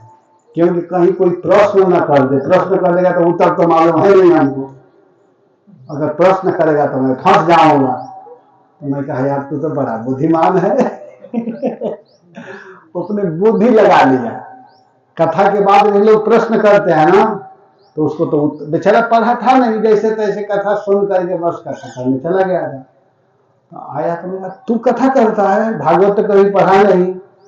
तो बताया, अपनी स्थिति सही सही बता दिया, और हम लोग के साथ ही था पढ़ने वाला, तो उसको पूरा तक ज्ञान था नहीं, इसलिए कथा करने गया तो एक उपाय बना लिया था कि मुझे क्या करना, मौन रहना है। कुछ लोग आजकल का ऐसे ही भागता ज्यादा करके हैं, मौन कहते भी बड़ा मौन रहते हैं महाराज। हाँ वो लोग स्पेशल नियम लिए होंगे, हम लोग तो मौन नहीं करते, हम लोग तो हमेशा बोलते हैं, कथा के बाद ज्यादा बोलते हैं, तो रूम में जाते हैं तो बोलते ही रहते हैं। तो यहाँ यही हाल है अश्वत्थामा के साथ में। अश्वत्थामा आधा ज्ञान प्राप्त किया था, ब्रह्मास्त्र तो छोड़ दिया, लेकिन अब लौटाना जानता नहीं था। तो भगवान कृष्ण कहे कि देखो यह ब्रह्मास्त्र है और अश्वत्थामा इसे केवल छोड़ना जानता है, इसको लौटाना नहीं जानता है। अस्य प्रत्यवकर्षणम, इस ब्रह्मास्त्र का निवारण करने वाला अन्यत्र किंचित अस्त्रम न ही, इसको निवारण करने के लिए और कोई दूसरा अस्त्र नहीं है। तो त्वम अपि, तुम भी अस्त्रज्ञ असि, अस्त्र विद्या में निपुण हो, तुम भी अस्त्र विद्या को जानते हो, इसलिए अस्त्र तेजसा उन्नद्धम अस्त्रम तेजा रही। भगवान कृष्ण कहते हैं कि तुम इस ब्रह्मास्त्र को छोड़ करके उसके तेज से इस ब्रह्मास्त्र को, उत्कट तेज को विनष्ट कर दो। तुम इसको नष्ट करने के लिए दूसरा ब्रह्मास्त्र का प्रयोग करो, तभी यह शांत हो सकता है अर्जुन, नहीं तो नहीं हो सकता है। भगवान ऐसे बोल रहे हैं, लग रहा है कि भगवान के पास अब कोई दूसरा उपाय, भगवान जो चाहिए वो हो सकता है। भगवान पड़ जाती है दृष्टि, जिधर हंसने लगती है सृष्टि उधर, भगवान जिधर दृष्टि डालते हैं सृष्टि हंसने लगती है, और जब ही नेत्र बंद करते हैं तो प्रलय छा जाता है। भगवान की इच्छा से कुछ भी होता है, ये सब भगवान की इच्छा से चल रहा है। भगवत इच्छा बड़ी ऐसी, भगवत मत को विदा, भगवान जो चाहेंगे वही होता है, हम लोग जो चाहते हैं वो नहीं होता है, भगवान जो चाहते हैं वो होता है। इसलिए भगवान जो चाहते हैं वो हम लोगों को चाहना चाहिए, जब ही भगवान जो चाहते हैं वो हम लोग चाहने लगेंगे तो आप जो सोचेंगे वही होगा। भगवान के चाह में अपनी चाह को मिला दीजिए, अपने चाह में भगवान के चाह को मत लाइए, नहीं तो एक से एक लोग हैं सोचेंगे कि दूसरे का अनिष्ट हो जाए, और आपके चाहने से होने लगे तो गड़बड़ है ना। तो इसलिए हे अर्जुन, तुम क्या करो कि ब्रह्मास्त्र छोड़ करके उसके तेज से इस ब्रह्मास्त्र के उत्कट तेज को विनष्ट कर दो, समाप्त कर दो। अर्जुन जी सुन रहे हैं। सुत गोस्वामी कहते हैं, हे शौनक आदि ऋषिगण, जानते हैं श्रुत्वा भगवता प्रोक्तम फाल्गुनः परवीरः स्पृष्ट्वा पष्टं परिक्रम्य वा ब्रह्मं ब्रह्माय संददे। सुत गोस्वामी कह रहे हैं कि हे शौनक आदि ऋषिगण, पर वीरः, शत्रु पक्ष के वीरों के विनाश करने में दक्ष, फाल्गुनः भगवता प्रोक्तम श्रुत्वा, अर्जुन भगवान के द्वारा कही गई बातों को सुने।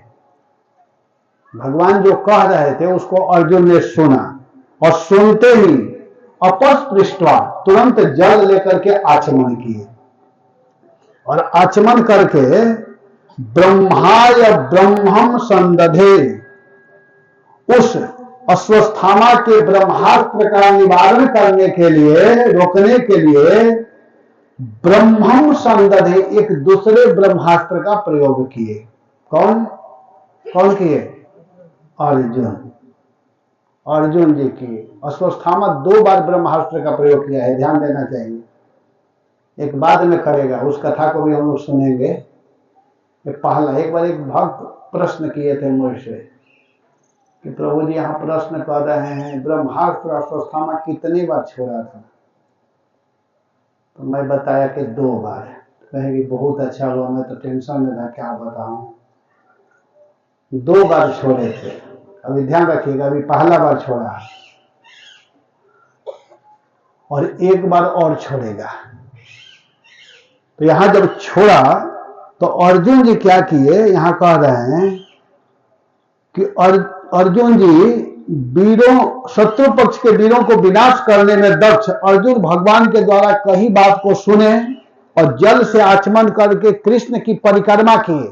पहले भगवान को वहां परिक्रमा की। वो जानते हैं कि हमारा मित्र हमारा भाई नहीं है, परम पुरुष भगवान है। कभी कभी व्यक्ति क्या करते हैं कि जब कोई नजदीक में रहने लगता है तो भूल जाते हैं अपने स्वरूप को, वो भूल जाते हैं, सोचा अरे तो ये भी तो हमारे जैसा ही है ना, बराबर के ही तो है। लेकिन नहीं, जो बड़ा है वो बड़ा है, उसका महत्व देना चाहिए। लेकिन प्राय करके जो साथ रहते हैं वो नहीं समझ पाते हैं।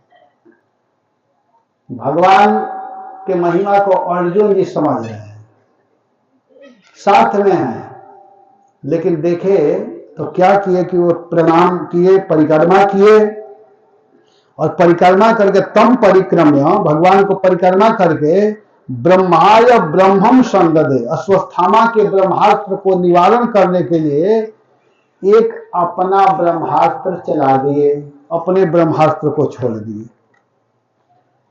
सहत्यान्योभयो तेजसी सर्वसंवृते आवृत्य रोदसी खंच बवृधा तेक निवत।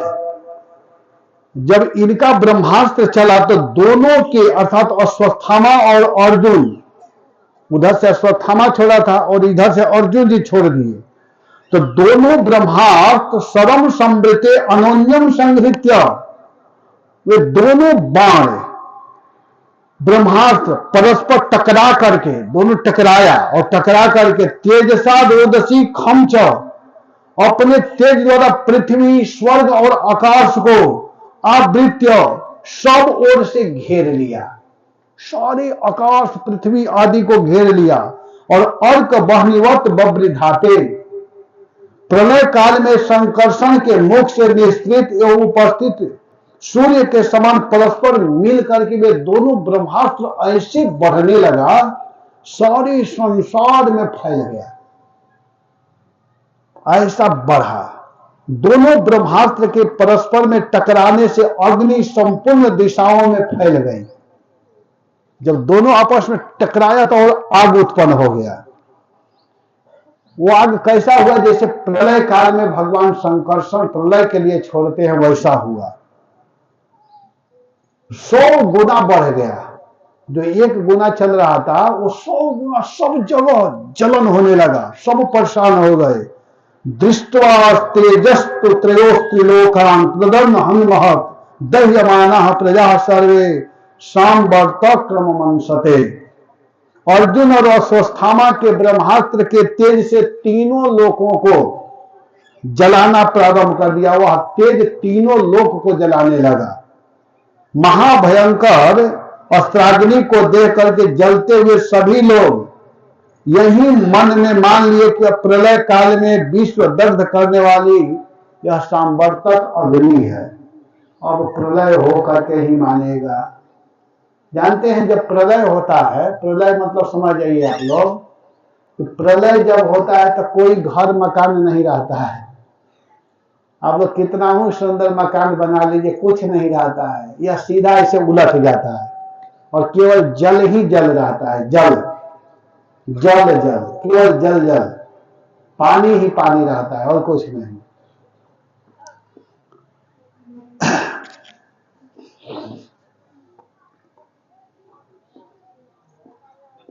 सब लोग यही माने कि यह सांवर्तक अग्नि है, प्रलयकालीन अग्नि, जो प्रलय काल में उत्पन्न होती है वह अग्नि है। तो प्रजोपर्लोमालक्ष्य लोक व्यतिक्रम चतम मतम च वासुदेव सर्जहार्जुनोद्वयम् तम प्रजोपप्लवम, जीवों पर भारी उपद्रव को अर्थात इन दोनों ब्रह्मास्त्रों से जीवों का जो महाविनाश प्रारंभ होने वाला था, इसको तथा भगवान कृष्ण के अभिप्राय को दोनों अस्त्रों को लौटा लो, इसको भली भांति जान करके अर्जुन द्वयम संजहार, अश्वस्थामा और अपने इन दोनों ब्रह्मास्त्रों को लौटा दिए। जान गए कि भगवान यही चाहते हैं कि दोनों को लौटा दिया जाए, तो अर्जुन क्या किए कि दोनों ब्रह्मास्त्रों को लौटा दिए, सारे जीव के कल्याण के लिए। भगवान की यही इच्छा है, भगवान चाहते हैं कि तुम इसको लौटाओ। तो भगवान की इच्छा को मानते हुए अर्जुन जी ने दोनों ब्रह्मास्त्र को लौटाया और इसके बाद क्या किए कि तुरंत अर्जुन जी दौड़ करके ततः आसद्य दारुणम गौतमी सुतम बबंधमस्त ताम्राक्षम पशुम रस में आया था।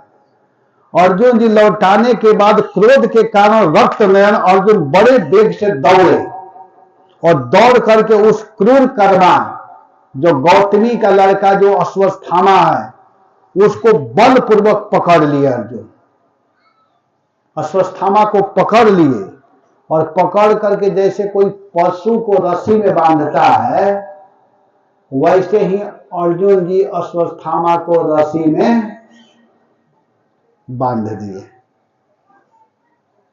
बलपूर्वक पकड़ करके और अश्वत्थामा को अर्जुन क्या किए कि रस्सी में बांध लिए। पशु में यथा, पशु को जैसे रस्सी में बांधा जाता है यथा यथा में वैसे ही अर्जुन ने अश्वत्थामा को रस्सी में बांध लिया। पशु यथा, पशुवत, जैसे गाय को, भैंस को, सांड को, भैंसा को जैसे बांधते हैं ना वैसे ही अर्जुन जी अश्वत्थामा को पशुम इति, पशु जैसा बांध लिया। बांधने के बाद में सी बिराय निनी संतम रज्वा बद्धारिपुम बला त्रहार्जुनम प्रकुपितो भगवान अंबुजेक्षण।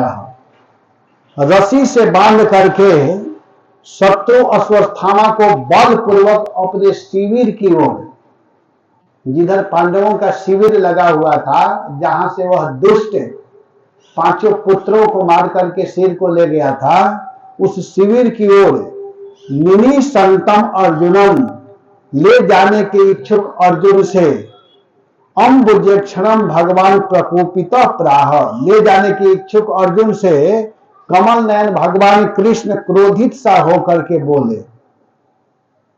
क्रोधित सा मतलब भीतर से भगवान क्रोध में नहीं है, भीतर से भगवान का प्रेम है लेकिन ऊपर से क्रोध जैसा बोल रहे हैं। जो गुरुजन होते हैं वो ऊपर से क्रोध दिखाते हैं, हृदय में प्रेम होता है। जैसे गुरु लोग शिष्य को कभी कभी दंड देते हैं, पीटते हैं तो लगता है कि कितना बदमाश है, मार रहा है। कभी कभी माता पिता अपने बच्चों को खूब पीटती है, माता जी लगती है पीटने तो दूसरा व्यक्ति को लगता है कि क्यों मार रही है, कसाई जैसा, निर्दयी जैसा, लेकिन उसके हृदय में प्रेम होता है। बाहर वालों को लगता है कि पीट रही है लेकिन उसको अच्छा बनाने के लिए पीटती है। और मारने के बाद में फिर स्नान कराती है, फिर उसको तेल आदि लगाती है, फिर बच्चे को खिलाती है, कहते सो जा बेटा, और लड़का फिर सो जाता है माता के गोद में। माँ का स्नेह होता है।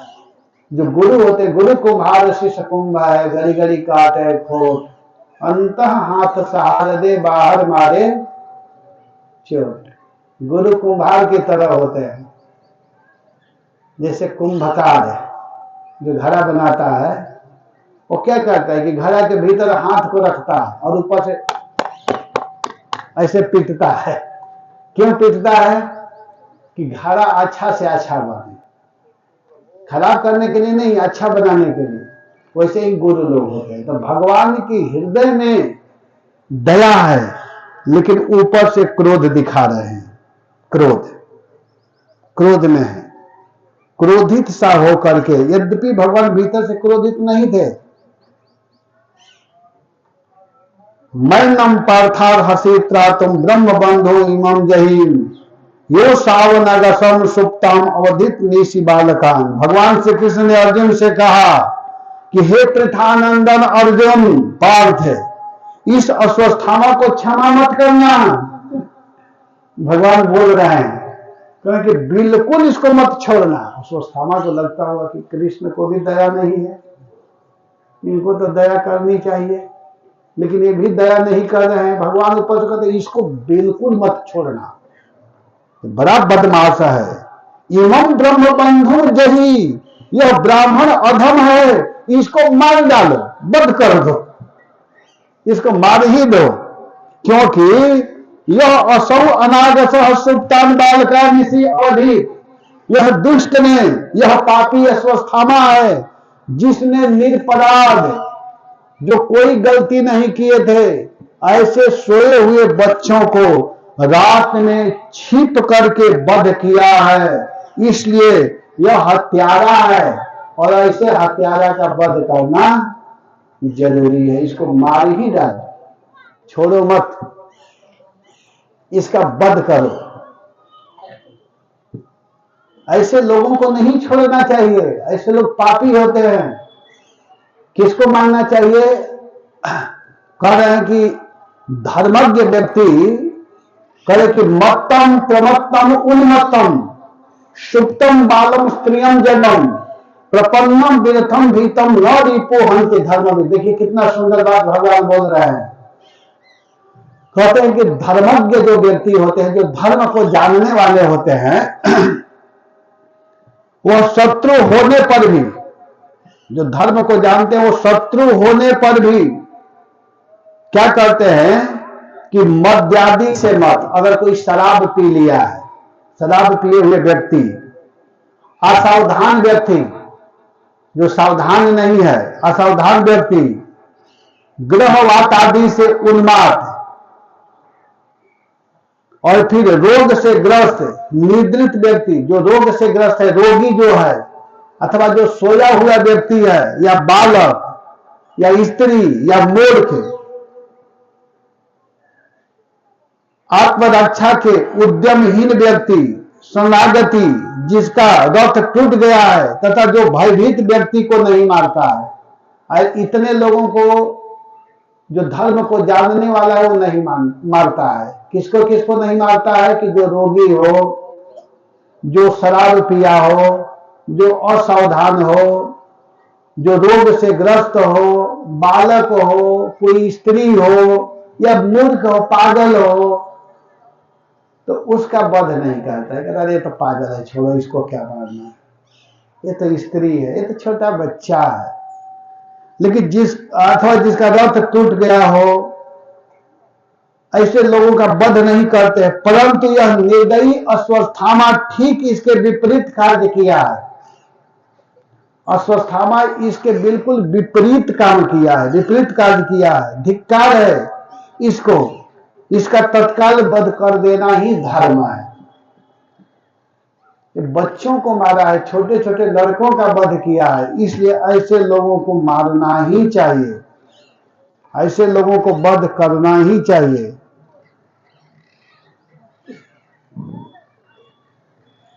किसका वध नहीं करना चाहिए? जो धर्म को जानने वाले लोग हैं वो किसका वध नहीं करते हैं? शराब पिए व्यक्ति को नहीं मारते हैं। कभी कभी हम लोग भी देखते हैं ना कि जो शराब पी लेता है तो गाली भी देता है तो लोग नहीं मारते, कहते चलो एक शराब पिया है। सही में नहीं मारना चाहिए ऐसे लोगों को। मारने से कोई फायदा क्या है? बेचारा को घाव लगेगा। आप मारेंगे भी तो उसको उस समय समझ में नहीं आता है। जब ठीक हो जाए, उसका नशा उतर जाए, तब दो चार घंटा लगा देना चाहिए। लेकिन उस समय लगाएंगे कैसे? उस समय तो होश में रहेगा। यहां पर बहुत सुंदर बात बताया जा रहा है। स्व प्राणान्य पर प्राणी प्रप्रश्नाते घृणम खलह तद्वधस्तस्य ही श्रेयो यद वो साध्यत्य हकुमान। जो मनुष्य निर्दय, खल, निष्ठुर है तथा जो दूसरों का प्राण विनाश करके अर्थात हिंसा द्वारा अपने प्राण देह या जीवन को पोषता है, उसका वध कर देने में ही उसका हित है। क्योंकि ऐसा निर्दय खल मनुष्य मृत्यु पर्यंत पाप आचरण के फल से नीच गति प्राप्त करता है, नरक में गिरता है। ये सब बात भगवान बता रहे हैं। अब समय हो गया है इसलिए मैं बंद करता हूं, ठीक है ना? तो आप लोग समय से आइए, और नहीं आएंगे फिर भी कोई बात नहीं, हमारे लिए तो अच्छा ही है कि कम बोलना पड़ेगा। तो आप लोग, हम तो कहेंगे कि 4 बजे आइए, कि केवल 1 घंटा बोलना पड़ेगा मुझे, ठीक है? हरे कृष्णा कृष्णा कृष्णा कृष्णा।